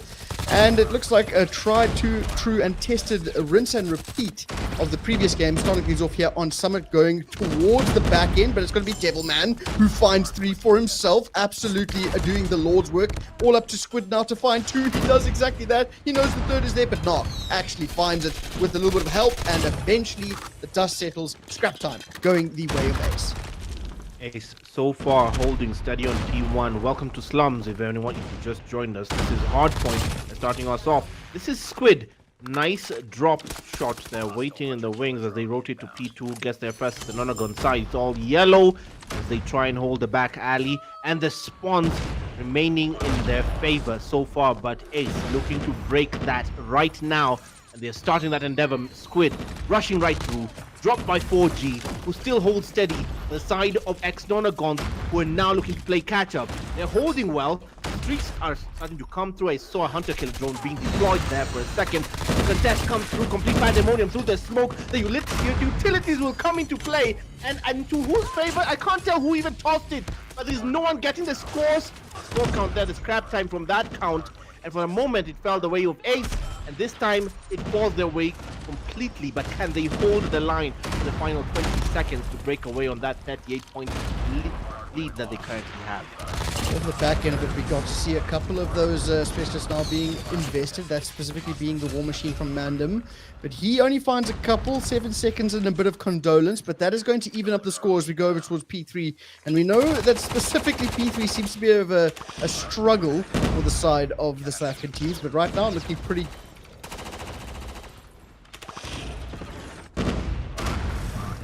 may have crashed. Oh, no, we're back in here. We're good. Okay, and Storm is in there. Hold on, we're on the War Machine from VNex. VNex right now to the side of Ace, still holding steady as they have scrap time on P3. P3 falling the way of Ace, and they're going to use this hill to try and break away. It might be successful on that front as they hit 60. Now at least more than half of a lead by the math standards there. 67 to 38 is where we stand. Breaking away from Nonagons, who are having trouble even getting close to that hill. Now completely frustrated of the respawns. They don't have that in their favor. The streaks coming into play as the Pred rains hell, but hits hits a target. It's Germ. Germ. Well, that answers that question. There's Germ playing for the side of Ace Gamers this time round. Shroud, that question has just been answered. Well, Where he might have gone. those questions now been answered, and that was a full 60 on P3, which is in itself an anomaly, right? You don't ever see that. And you can see the side of Ace now trying to keep as much control around people, but here are those streaks. And of course, the specialist in the back pocket, but here comes Nark trying to see if he can sniff out the problem, but he's going to get caught throwing a trophy. He gets taken down. So as of right now, it's going to be the side of Nonagons holding strong for the time being, trying to see if they can keep away every single push from these players, but the shots look to the next. He's bopping and weaving in the point. He gets taken out, but Storm is there to pick up the pieces. It's nades, it's everything, and the kitchen sink being thrown over towards people. This is the difference between the two teams. Even when it looks like the side of ex-Nonagons have control of the site, it is still at the very least contested. In the previous hill, it felt as though there was no one applying pressure from the boys over at Nonagons, but that, again, good hold. They managed to keep it off. Only 30 seconds between these two teams. Right now, Storm still trying to break into that final P4 hill. Does not do so, as so far the Nonagons use P4 to bring this back and mitigate disaster. They minimize the gap now to a 10-point gap thereabout. It's very reachable as we rotate back to that very exposed P1 hill. The kills being accumulated on the side of Ace. Look at that, the kill count. Squid has a nice 20 piece for himself. Currently on the other side, it might be Mandem who's holding steady for the side of Nonagons. Each of these teams having their own carrier by their numbers. But now, holding steady, getting the scrap time in there, it's all blue. But will they hold as the streaks come into play? The operator's skills as well. Now through the smoke, the War Machine from VNex will take one, but nothing else. 4G will come to and claim a 2-piece for himself, bring it back for the side of the Nonagons, who barely hold 3 seconds in. The contest comes through again. Nobody might get any meaningful scrap time off this hill. It's all smoke and no visibility. Nades everywhere, streaks everywhere, operator skills everywhere, and complete pandemonium as now the priority falls towards rotations on that very vital P2. Well, that was, like you said, it is a lot of smoke and mirrors here on P2. Germ finds the 2-piece, but in the interim, enough chaos has been generated to cover the rotation over towards P2, like you said. And bearing in mind here, Mandem has the good old-fashioned War Machine ready to knock down some doors and keep this Ace side as far away as possible. Goodness gracious me, K-Man, he can't even find one. But here comes Mandem. He has that War Machine in hand. He's going to be able to get a little bit more of an impact, but only so much as Devilman cleans it up with the help of his teammates there. But he gets taken out. Spawns will now flip on out, and it is going to be straight trades on the point. But K-Money doesn't even need the specialist. He's going to be able to hold it down for now. And again, the score very, very close. No one actually taking control more than in rotations for either of these two sides. This is much closer than I expected it to be, and now the Nonagon side completely about to be broken for the final 20 seconds on P2 as the Blues for the side of Ace Gamers, formerly known as NATO, break through but barely holding and thrown out. They've been thrown out completely. The spawns might be in their favor. Someone who's running towards that side. I could not see clearly. Mandem has gotten the message. He tries to rotate early enough for the final 4 seconds. They'll leave a foothold in there for the side of Ace, but they might be late to the rotations. There was only one blue body headed towards P3 as we had there, and he still is early to that party. But will he hold the line for enough time to buy time for backup? He just might as the hill activates. Nobody's in there. He got cleaned out. The activation comes through just as the contest as well, and Ace will be first on that activation for P3. This second go around, can they do another full 60 on this hill? They did an impressive one on the first go around, and 4G will break that streak. He gets in there for the side of Nonagons, but slowly dropped there. Now they have plenty of backup. 3 bodies through the smoke. Mandem tries to break through, catches one. Evil Man will take Germ with him. Storm trades in with 4G as the War Machine. Spray and pray on Mandem will clean the house momentarily, but slight reprieve as VNex comes through. Another contest who wins the gunfight, predictably so. 15 seconds left. Someone should be rotating, and I see blue bodies on the other side of P4. Well, they need to get ready for new, like you said, and that was a lot of investment now from the side of Nonagons. They threw everything they had there. Both sets of specialists now burnt, and on the rotation, it does look like it has initially been won by the side of Ace, and that's exactly where they've been saving their specialist for, because they only invested the Sparrow, if I'm not mistaken, and it's going to be Narc on the point. He can't quite find anything, as it's going to be K-Money getting those kills as well, but of course Mandem leading the charge right now, getting a couple more, but Phoenix there with the War Machine. This is where I spoke about how you got to sit on utility and you got to use it at the most opportune time, and that's exactly what's happening. But it doesn't matter. This score so close. 5 points between these two teams, 10 points now. It is just backwards and forwards. Very tightly contested, which is a bit of a change around compared to the first two games we got to see. Yes, compared to the first games we got to see, and now on P4, still under contest. 20 seconds left. It's anyone's game as Squid claims 3, still holding the VMP. Very impressive on his part. Machine pistol, impressive collection on it. That side, and that might be Mandem. It was Mandem who stopped at the doorway. Access denied. VNX still maintains control for the A side as they approach 200, but barely so, because on the other side, the Nonagons equally breathing down their necks. They're not taking this line down. They're not going quietly into the night. They will not go down without a fight. They have something to say still as we head back into P1. How many times will we see P1? As long as it takes for someone to take a win off this, and VNX starts that journey brick by brick, claim by claim, as Evil Man. It's Devil Man, rather. I've been reading my own things. Devil Man, who's trying to do the same for the Nonagon side. 201 to 165 is where it stands. A recoverable gap for the side of the Nonagons. We've seen it before. By hard point standards, 40 points is not a lot. Not from this mode. And now with 20 seconds left on P1, it will fall to the rotations. This will matter more than anything, because they're closing in on the 200 mark themselves. Narc holding steady by the fountain, that statue still maintaining every bit of scrap time he can get to muster up, closing in on 250. 10 seconds left and it's all yellow, but everyone else is prioritizing the P2 hill. And now I see the back alley, a lot of yellow even on the minimap, and now it's complete pandemonium with smoke being tossed everywhere. Utilities left, right, and center, hitting anyone. You can't even call it out right. As the hill activates, it will be Nonagons. Can they hold the line? Can they hold steady? Squid leads the charge in the back alley, and now dropped as the trades come through. The Ace Gamers will collect 3, and Storm is in there. The Blues have it just for the moment. Chaos ensues as everyone flies towards the point right now. It's going to be Squid looking for the 50 bombers. He absolutely single-handedly flipped those spawns by getting that good old-fashioned turn and burn there. He has been the man on a mission every single turn, and here's Germ trying to make it happen as well, but Devilman with the equalizer in hand finds one before getting taken out, and everyone with their close spawns from the side of Ace able to reinforce the troops as soon as possible. From the front we go. Storm trying to see if he can strike some lightning. In and out we go. Mandem and Squid envy now with the death machine, but Squid has the Tempest. Will that be devastating is the question. The answer is no, but only 2 seconds. It is very winnable here. They need one break, and that's going to be the break. That's going to be the GG. No one thinking about scraps, rather for rotations. Ace closes out 250 to 189.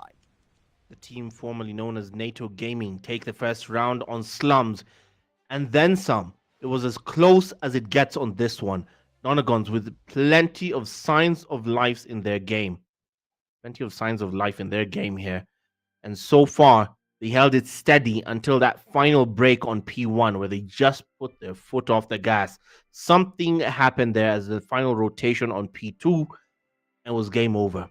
Ace Gamers, the team formerly known as NATO, full rebrand now, have their first win on this round. By the numbers, those are your results. 46 on the side of Man has 46 on the losing side. 46 kills on the losing side. That's tough. That's wild. That's There were 3 40-plus bombs on the side of Ace, though. 50 for Squid. And I don't think I can oversell how impressive that kill was onto Devilman, where he got the turn and burn there. That's kind of crazy. That is an unfortunate turn of events, because that means that he gets that kill, that slows the push, doesn't flip the spawns. But Squid turns on him, and he's going to be kicking himself, Devilman, that is, for a very long time. And then it just came down to the wire. Everyone started panic popping, their specialists trying to get into the point. And then they thought that they'd done enough, as there were only 3 seconds left, and they thought that the scrap time was going to be all fair game for them before they go for that rotation over towards P3. But Ace, keeping an ace up their sleeves, decided not to leave it to the wind and absolutely fight for that scrap time. And that's exactly what they did. They won it due to finding the last second break. Literally, if it was a second later, it would have come down to the wire. They would have had to fight out at P3, excuse me. But again, awareness is there, but very, very close. It was backwards and forwards for a while, but it seemed like whichever team managed to rotate first was the team that took the hill. Indeed. And this being a best of threes makes this entire series literally a coin toss at this point. Because for Nonagons, you're in a very precarious position now. You're dependent on search and destroy. Very, very bad place to find yourself, depending on that mode. But equally, it's also a good thing because you're not depending on scraps. I mean, on respawns this time. It's very strategic. You have a chance to completely obliterate your opponent here and just, even for any proper slayers on the other side, regardless of how good they are, you can dismantle them on this mode because no second chances. Equally, now they don't have a second chance. If Nonagons don't win this, it's a must win for them. The series is gone. It's done. That's all she wrote. So now, for anyone who's just joining us, this is Ace Gamers, the team formerly known as NATO, facing up against the Nonagons, ex-Nonagons. And now, the first game of Hardpoint falling to Slums, the map Slums, just fell the way of Ace Gamers, who took that, I want to say convincingly, but that would be a stretch because It was not convincing. It was a good it game. was not convincing. Yeah, it was a good game. It was very tight. Down to the wire. They just let go towards that final push on P1, and P2 was easily Ace Gamers. Yeah, I don't know. I think the difference there as well is Ace managed to find the majority of time on P1. I think that consistently across the 3 rotations, they probably got over 100 points from P1, which is very impressive because it is such an open hill. Yes. And the fact that they were able to get 2-3 pieces around there, keep them at bay, it's almost like you don't really expect a team to do so well on P1. Is that first round done? As if, what? Okay. Might have needed a cue, but it's standoff. Standoff is where we're at. And that first round fell the way of Not Ace. Nonagon? Yeah, base. It did go the way of Ace. So the first round of Search and Destroy fell the way of Ace. Then the responsibility for putting down the bomb falls again to Ace, and that might be Squid who's going to try and play flank. Storm claims Envy. F4G trades in very quickly with Narc and Storm, who fall in quick succession. VNex and Squid added to the tally, and now the nightmare words for Germ. Germ, the man scorned by Paradox, but seeks redemption with Ace dropped by Devilman. Now at 1 apiece, it came down to the wire there. Aggression meets aggression, and that's where you got to be able to play it correctly, because it felt like they ran into a brick wall, then proceeded to run into it again, pushing a single angle, a single choke point, and it didn't really work out for them. Either way, over towards A we go. Responsibility for putting down the bomb falls to Narc. Still holding shortly. Narc dropped, and the bomb goes down with him, and not going down in a good way, literally just dropped like a hot potato. Squid, Germ, and VNex in quick succession. I couldn't even keep track of who fell to well. Now Devilman. Catch this man quite literally asleep at the wheel. Sneaky. It might be Storm facing the wrong way, and it is. Nice work.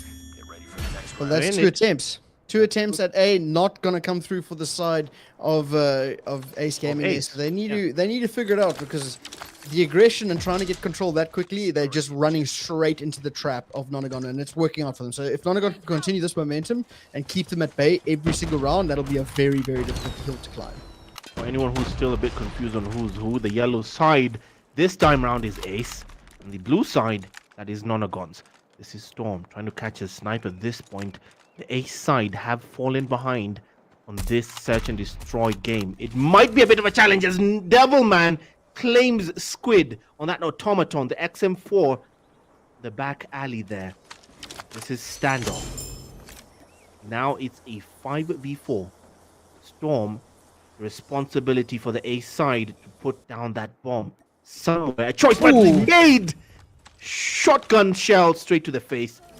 And another, but his team VNex does come in clutch to give him some support. Narc running around still as Storm puts down the bomb. Now Narc dropped. Devilman left to fend off with one more man, and I spoke too soon. It's K Money, commentator's curse as Germ. The man finding his way back with Ace Gamers this time round. Devilman and now left to clutch up a 1v2. Not And impossible. they know where he is. They do know where he is. Slow and steady wins the race, though. He gets the reposition in 17 seconds, and the side of Oh, I was going to say the Oh. side of Ace knows where he should be coming from, and so they did. They get the kill, and they answer back 2 apiece. Even Stevens and Search and Destroy. Ace looking to close out the series. They already took hardpoint, a hard-fought hardpoint. And this just might be an equally hard-fought Search and Destroy. As we start again, this is round number 5. Right out the gate, trying to get the snipe off. This is still Storm, heading straight for the A side. Responsibility falls with Narc, and the bomb goes down with him. Storm trades in. Devilman and MV in quick succession. 2 for the price of 1. It's a fire sale. 3v3. Mandem does drop Squid. Goes the XM4. That automaton in steady. Jam playing Overwatch. The info might be out. Mandem might know something doesn't feel right to the man. Not making a quick move on the other side. The back alley. Jam walks straight into a Tundra. Storm trades answers in. back. Yeah. Storm answers back there. 2 versus 1. Storm left in a tough spot. Has to get that bomb. Has to get it down. He's got a bit of time on his hands. Though, just over a minute to work with. So at the moment, he's going to be probing where he can to see if he can maybe, at the very least, find one and force the 1v1. That's obviously what you want to do in these 1v2 or 1v3 situations. You don't ever want to get into a situation where you can be easily traded. Oh my goodness, the timing is crazy, but not able to find it. 49 seconds and counting, but that the shot rather, should be giving away his position so they have a general idea of where he's pushing from. Sloan said he wins the race, but this may be perfect for him, depending on what this looks like. What it looks like, it's still Storm's game. He does claim 1. It's 4G who falls. On the other side, it's down to Mandem. Mandem for the clutch. Ex-Nonagons need this. They need this more than ever. And Mandem knows the stakes, and he does come in clutch for the Nonagons, who stake their claim on Search and Destroy. They take the lead once more. That was an interesting plant. I don't know why he went into an area where he wasn't entirely sure where the opposition was, and he stood out in the open for that lane. I respect the attempt. They made it a 1v1 very close. But remember, this is going to be Storm drawing the first blood again. Maybe he's got a bit of a bone to pick, but Devilman may be running straight into a trap here. He is indeed trade quick and thick. Already a 4 versus 3. No fear, no rest. It's going to be Storm finding a couple more, and his teammates are there to help him out, and that should be the bomb going down. Bomb going down. It is still Narc. At least this time, he does finally get it down without getting taken out. K-Money and Mandem left to fend off for the Nonagon side. The advantage in numbers falling and fast for the side of Ace, who only lost a man. It was VNex. They're now going hunting. Duck hunt season, and the hunting is not going their way. Squid falls to K-Money as they're looking to just need one more kill to even things out. The bomb is down, and 10 seconds. It's K-Money who claims knock. How unlucky can you get? Well, I don't think your luck has anything to do with it, because all Storm has to do now is fend off these players, and he might have just done enough. He has indeed. There's no more time for the defuse, and he can just play his life, or he can find the 2-piece potentially. Doesn't matter. The effort was there. The work has been done. Time, the final enemy for the side of Nonagons, and that's going to be the answer back from Ace Gamers. And looking at the score, it's ping pong for rounds. I mean, what you can do, I can do as well. That's the message here. The bomb, now that responsibility falling for the side of the Nonagon to put down. Mandem holds that heavy crown. Not enviable. And this time, for the Ace side, all they have to do is wait. And through the smoke, the Blues push. The smoke, he's going to try and catch it. A free haircut for Storm. Accurate, lethal, precise. And now on the machine pistol. Oh my goodness. Doesn't even need help from his teammates there. Well, he doesn't even need to help his teammates, rather, as Narc finds the shotgun kill. And on defense, looking like the side of Ace Gamers are a force to be reckoned with, as they find 2 without the bomb going down. And now it's going to be the third as VNex catches Devilman with his pants down. And not in the good way. Mandem eventually answers back, but it's still a 2 versus 4, giving away his position. K-Money, though, with the sniper in hand, he may be able to give out some fresh lead grills, or maybe even a fresh fade. But only time will tell, with just over a minute to work with bomb yet to go down. 2v4 is where we stand. Mandem still the heavy choice of having to decide where that bomb goes. Suddenly K-Money facing the floor, and that might be an internet issue, a network issue on his part. Unfortunate timing on that one. Mandem might be playing a solo effort. K-Money's back. Now the back alley might be his choice. Against 4 men, these two have to be strategic. They have to to be precise as they were in the last round. The result did not go their way. Oh, that But timing they is... did get the kills, yeah. Timing, yes. I thought he was going to look over the hedge there and see him, but either way, it's now going to be spotted out. It's going to be next. Who gets burnt? But Mark is there for a quick trade. Storm finds the snipe, and that is going to be the lead in favor of Ace Gamers. Ace suddenly now having the control back swinging their way. They're looking to close this entire series out. But Nonagons, predictably so, not making this easy for them. 3-4, where we stand as we go off the restart into a round 8. Still the responsibility falling now to Envy to carry that bomb for the Nonagons. You can see the aggression.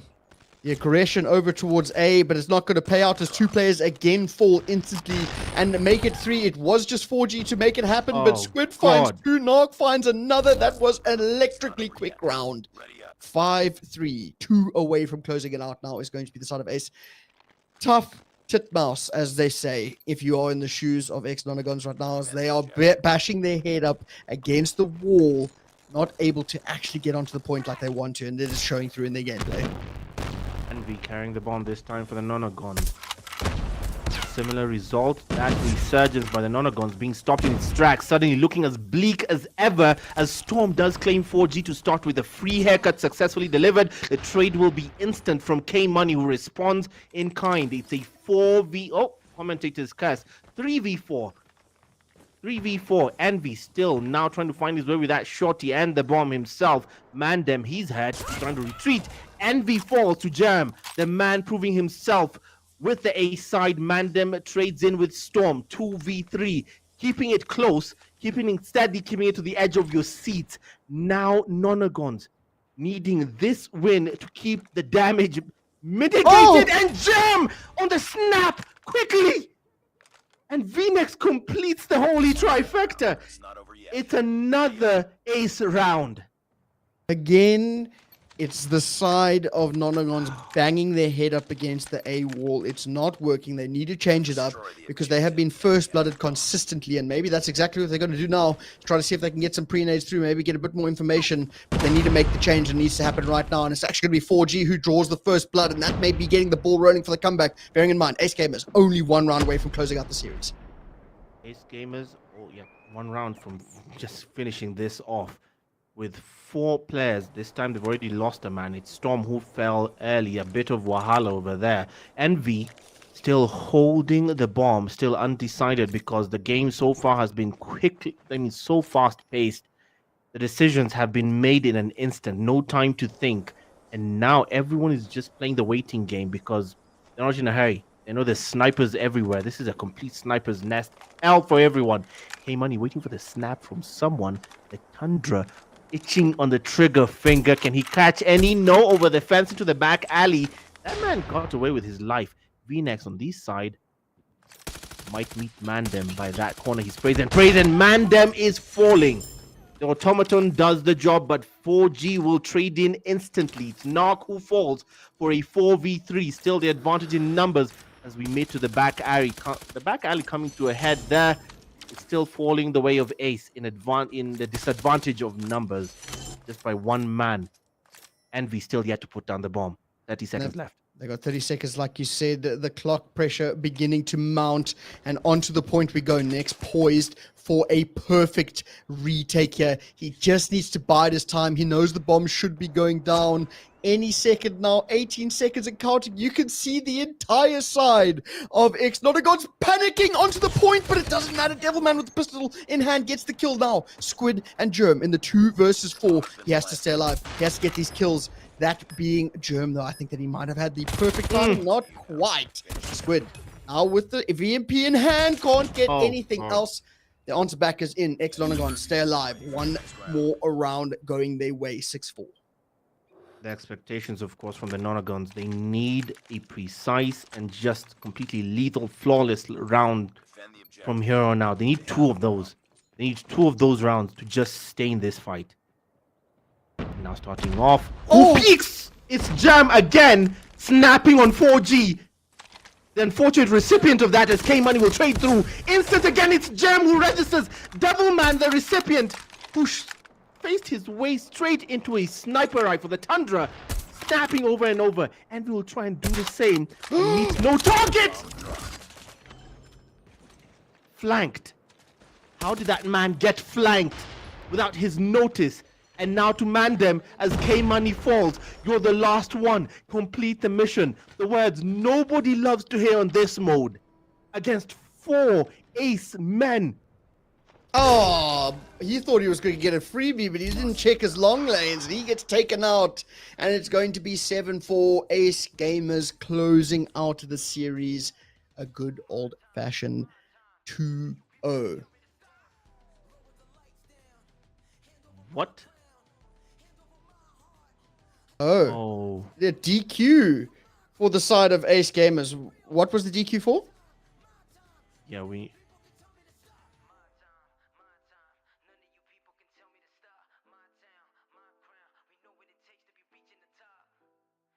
Okay. Okay, so it's a gun rule violation there. So one of the players registered as an SMG player and used a shotgun. And that resulted in a DQ. Yes, that's resulted in the DQ. I just want to understand. Did it change the number of SMGs and ARs on the game? I also have no clue because I'm looking at because if that's listen, I don't want to be that guy, but if I get DQ'd and I didn't break any rules in terms of the gun meta loadout, I just played with a different gun, I'm throwing my toys out the cot. I'm looking at the player who used the shotgun. Oh, okay, there was only one player only using a shotgun here. Apparently the rule here is that you were supposed to he registered as an SMG user and ended up using a shotgun, so that resulted in an Ace Gamers SND DQ. By that standard, by that virtue, by that result, apparently we're going to a control round. We are in fact going to be going to a control round, a bit of a interesting tough one. Yeah, but we're going to throw to a quick intermission as these teams get in to the lobby, and we'll be getting ready for the final map, which is going to be control. I'm not sure on which map, but just give us 2 minutes to get everything sorted out. We'll be right back.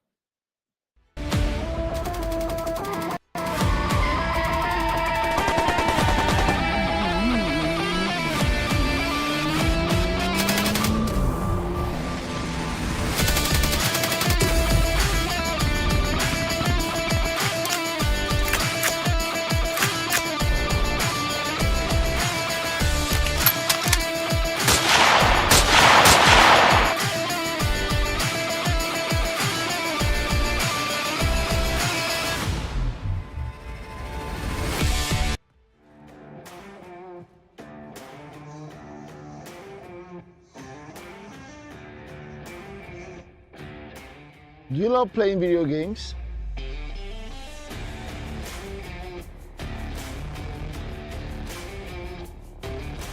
Or a professional live streamer in gaming?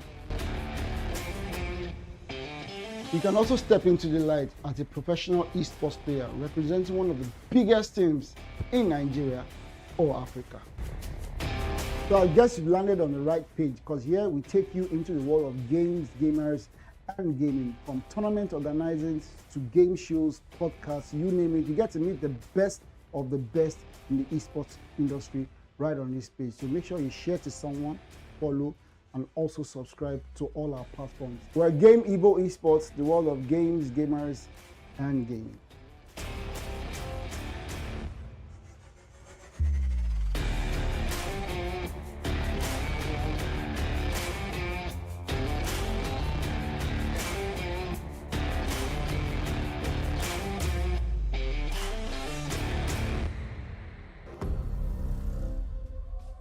Time to wake up to a new reality. I'm in that old school Chevy with the top back. Butterfly doors, watch them swallow when I stop that. Aim in my palm, ain't no way I'll ever drop that. Stains dripping on the road. Pop that, pop that, pop that, pop that, pop that, pop that, pop that, pop, pop that, pop that, pop that, pop that, pop that, pop that, whipping on the road. Pop that, pop that, pop that, pop that, pop that, pop that, pop, pop, pop that, pop that.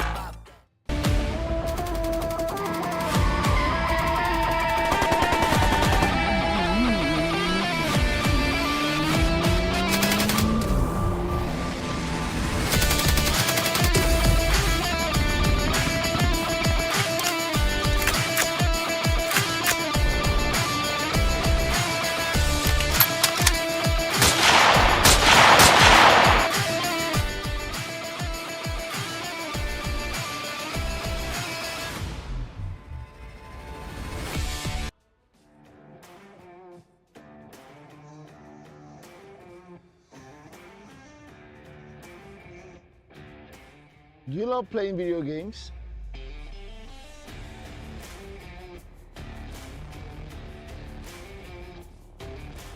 Or a professional live streamer in gaming?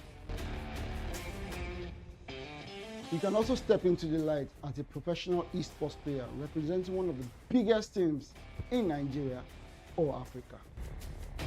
So I guess you've landed on the right page, because here we take you into the world of games, gamers, and gaming. From tournament organizing to game shows, podcasts, you name it. You get to meet the best of the best in the esports industry right on this page. So make sure you share to someone, follow, and also subscribe to all our platforms. We're Game Evo Esports, the world of games, gamers, and gaming.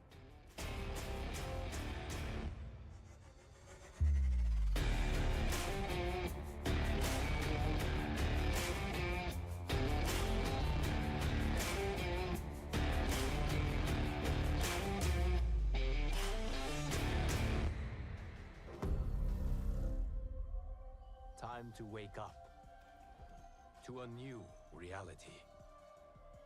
I'm in that old school Chevy with the top back. Butterfly doors, watch them flutter when I stop that. Hand in my palm, ain't no way I'll ever drop that.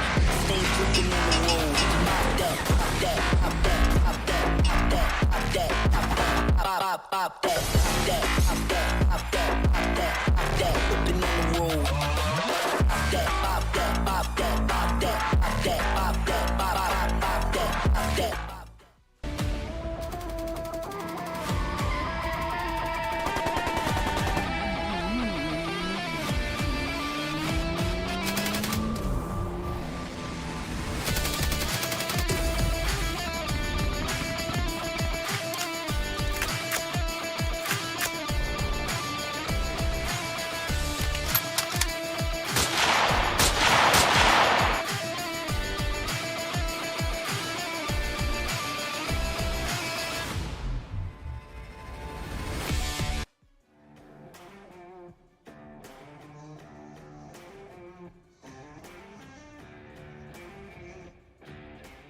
Do you love playing video games?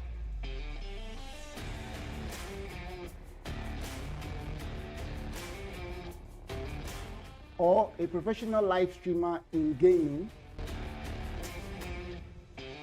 You can also step into the light as a professional esports player representing one of the biggest teams in Nigeria or Africa. So I guess you've landed on the right page, because here we take you into the world of games, gamers, and gaming. From tournament organizing to game shows, podcasts, you name it. You get to meet the best of the best in the esports industry right on this page. So make sure you share to someone, follow, and also subscribe to all our platforms. We're Game Evo Esports, the world of games, gamers, and gaming.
All right, and we're back. We're back. We're back. Welcome to the Mpro League. This is the off-season, people. Your community ground-based building.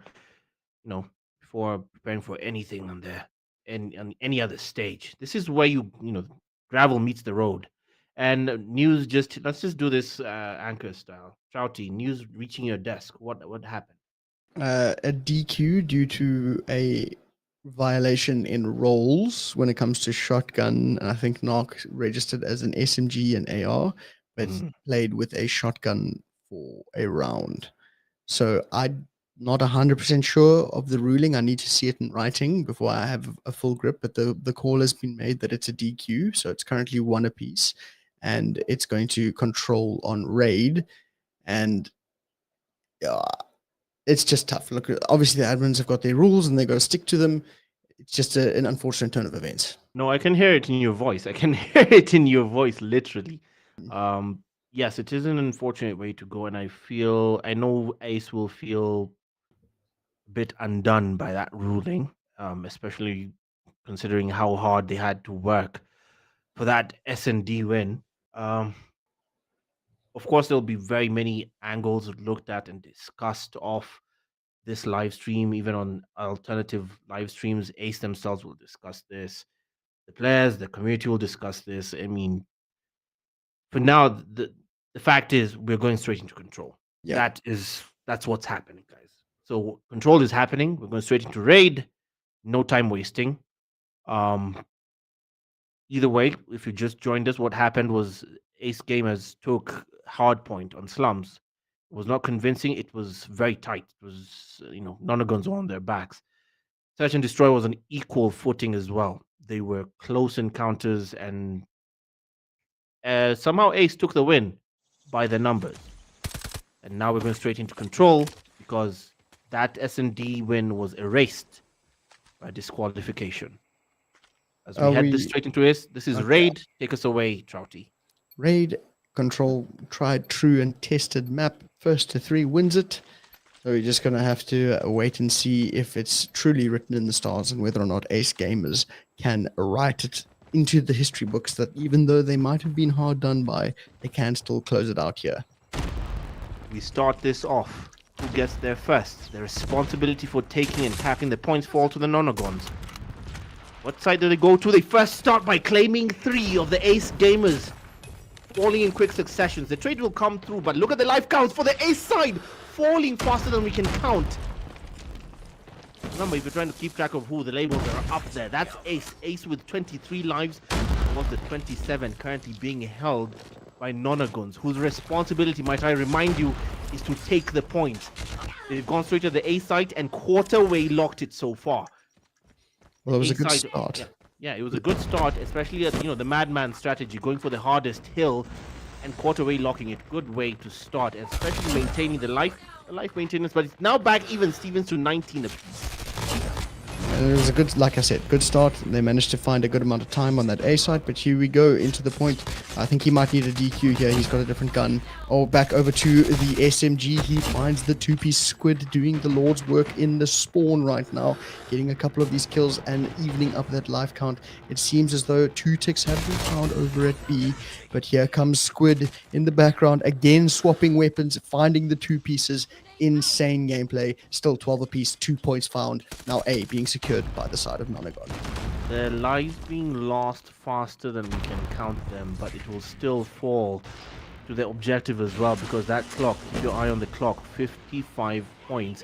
And now they're about to give themselves a lifeline, the Nonagons, with the A site, which might be fully taken. Oh, not this time. The Tempest from Squid and company doing well to clean that out, and they're slowly cleaning up the house. With 40 seconds and counting, they have to stop the clock again. The Pred will come to rain hell on the B site, which they try to pay attention to give themselves the 1 minute lifeline. As the life count, this will clearly boil down to the gunfight. 7-5, 7 versus 5. We're closing in on search and destroy territory. 7 versus 2, and suddenly it's not looking good for the Nonagons. They had the upper hand barely a minute ago, barely 60 seconds ago, and now this is falling apart at the seams, as now the Ace Gamers register their first win on control. 1 round was Ace. That was a very much choked out there. That was a bit of an over investment from that War Machine at the end. Maybe it was the play that he thought he was going to make, but bearing in mind, might have overcooked it slightly. As you can see now, the good old-fashioned specialist from the side of Ace slowly pushing their way on forwards, getting a couple of those kills over towards B we go. They might be able to find the first tick uncontested. Looks that way, and there is still many more kills to come. But having said that, 4G slowing them down as best he can as the first tick found over at B. First tick found over at B, and now the roles again. Reminder that the roles have traded. This is control, of course. As now it falls to Ace to cap the points. They are closing in on B, which is the usual strategy. This is the conventional strategy when it comes to control in any competitive case that we see, and Jam getting the kill off on Devilman as the trades come through swiftly. But the life maintenance on each team, it's a bit like Formula One, where tire maintenance throughout a race, and that's how they're maintaining the life count here. Gunfight after gunfight, and those comms have to be immaculate. And now they have the B side, they have the lifeline, they have 1 minute and 30 seconds to finish the job, and they head straight towards the A side. They also have the life advantage, 19 to 12, a 5 life advantage, and K-Money holding the Annihilator to try and change that effort. He starts off with 1, keeps collecting. Can he maintain that streak on? Not this time. Hunter Killer Drone, Sparrow, and VMP in quick succession will end that onslaught, as now 16 to 4 lives is where the Nonagons find themselves. 16 to 2 as the Sparrow finishes the job. It is all she wrote. Second round in a row for Ace, looking to prove a point. Disqualify as you may, the result remains the same. I was going to say, this is looking a little bit one-sided. Maybe they did take it personally, and they are proving without a fathom of a doubt right now that they are doing very well. Bearing in mind that Squid and Storm have the final tier of their streak. I'm not entirely sure what it is, but next, with the War Machine back in the back pocket, over towards the spawn we go. This is where the trap becomes devastating, as the entire side of Nonagon trying their best to work their way on the map, but they are getting cut down at every single turn. Already 28 to 22 right now. Finally, Envy and Devilman managed to stop the bleeding, but maybe momentarily as they try to keep alive. Knock with the Hunter Killer finds another 2. Ace Gaming clearly pissed off. Quite clearly, because this result is a statement, and then some. 25 lives to 17, 22, as K-Money keeps collecting to try and even the odds for the side of Nonagons, at least register their presence on this control round. And now, if you've just joined us, we're approaching what could be GG's, because it's the responsibility for Nonagons to cap the points. So far, none of the sides have even a toe or a pinky or a foothold on them in the color of yellow. So far, Ace have completely massacred. Mandem sprays desperately on that War Machine, but hits not significant targets. 16 to 7 lives. This could be the fastest control round, as the clock will finish the job on behalf of Ace Gamers, who take the series. Even after the DQ, the series belongs to them.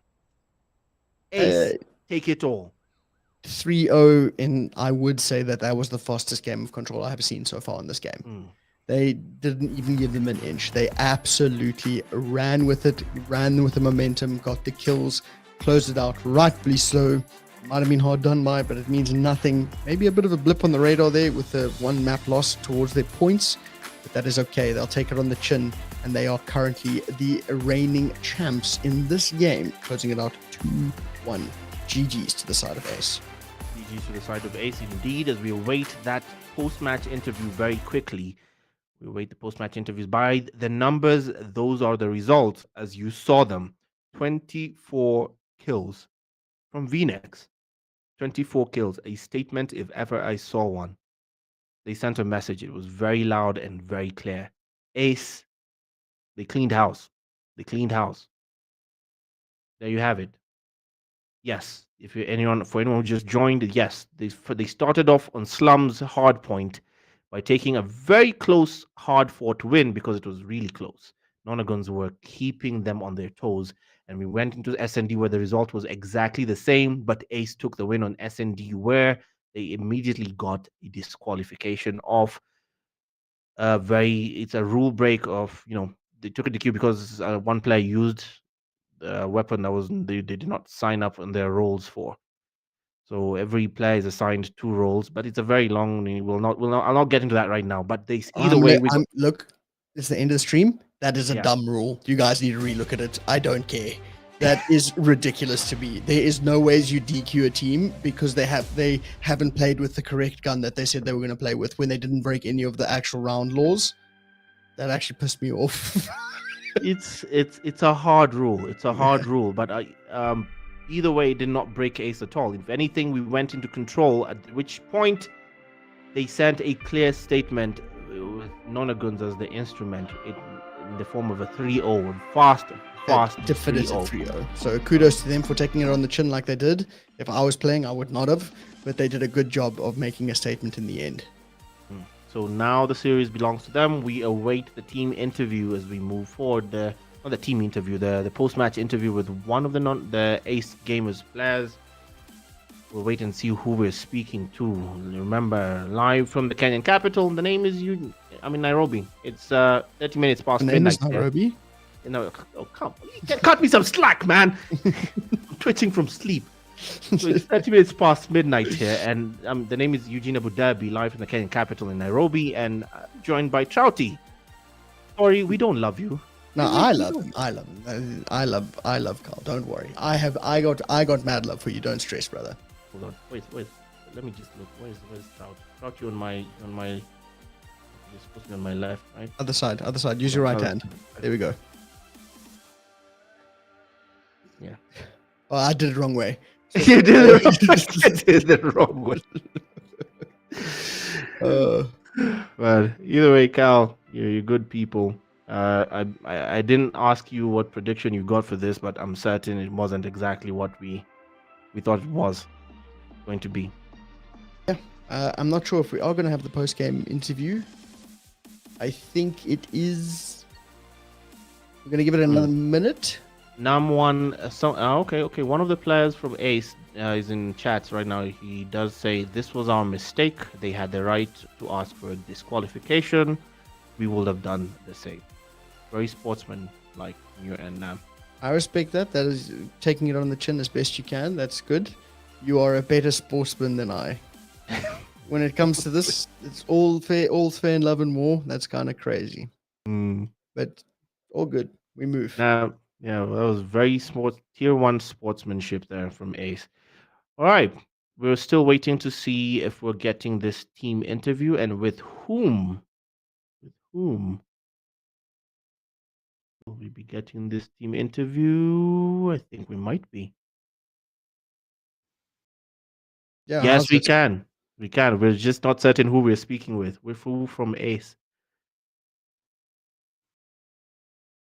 Knock. The man of the hour. The man of the hour himself. Oh boy. Knock. We're gonna go straight for the hard question. The DQ, what happened?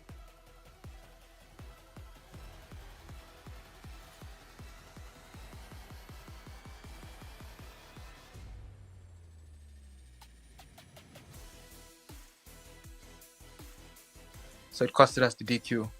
But I just want to understand, at any point did you have more than one shotgun on the field? I'm not sure, to be honest with you, because I think we were communicating who's using what, and then say for example, if I was using a shotgun, the next person say, okay, I'm switching to SMG or AR or whatever. Okay, I got you. No, I just wanted to understand. But congratulations, you guys absolutely made a statement in that control. Did you guys want to make a statement? Did you feel like you needed to? Or was that just another day in the office? Just another day in the office. The boys are just pushing to sleep, honestly. I can feel that. Yeah, Trust me, I'm on wasn't the same really- wavelength. Okay. So moving forward, we'll just close this out quickly and let everyone go to sleep. Moving forward, what are we expecting? Who are the teams you're targeting on this league? Mainly Paradox. Oof. Okay. Gotta aim for the top. We have a little something. We've been cooking for them. Hoping to show it to you guys soon. Okay. Okay, that's all right. exciting. I like the confidence. Well, again, congratulations for the W today. You guys really made a statement in that control. Got to respect it. And best of luck going forwards. I'm looking forward to see what you guys have to put up for us, like you said. Thank you, thank you, thank you. All And right. Cheers, sleep well. brother. Sleep well. Cheers. Sleep well, everyone. All right, I guess that brings things to an end here. That is the end of match day 3 of the Mpro League, the National Mpro League. I will not delay this any further. I'll close this out. I've been Eugene Abu Dhabi, your maestro of mayhem here. And this is Trouty. The maestro of mayhem is unbelievable. Forgive me for speaking my mind. Let it be known. Have a good night, everybody. We'll see you guys in the very near future next week again. And as always, remember to keep your gunny up, not your funny up. Cheers for now.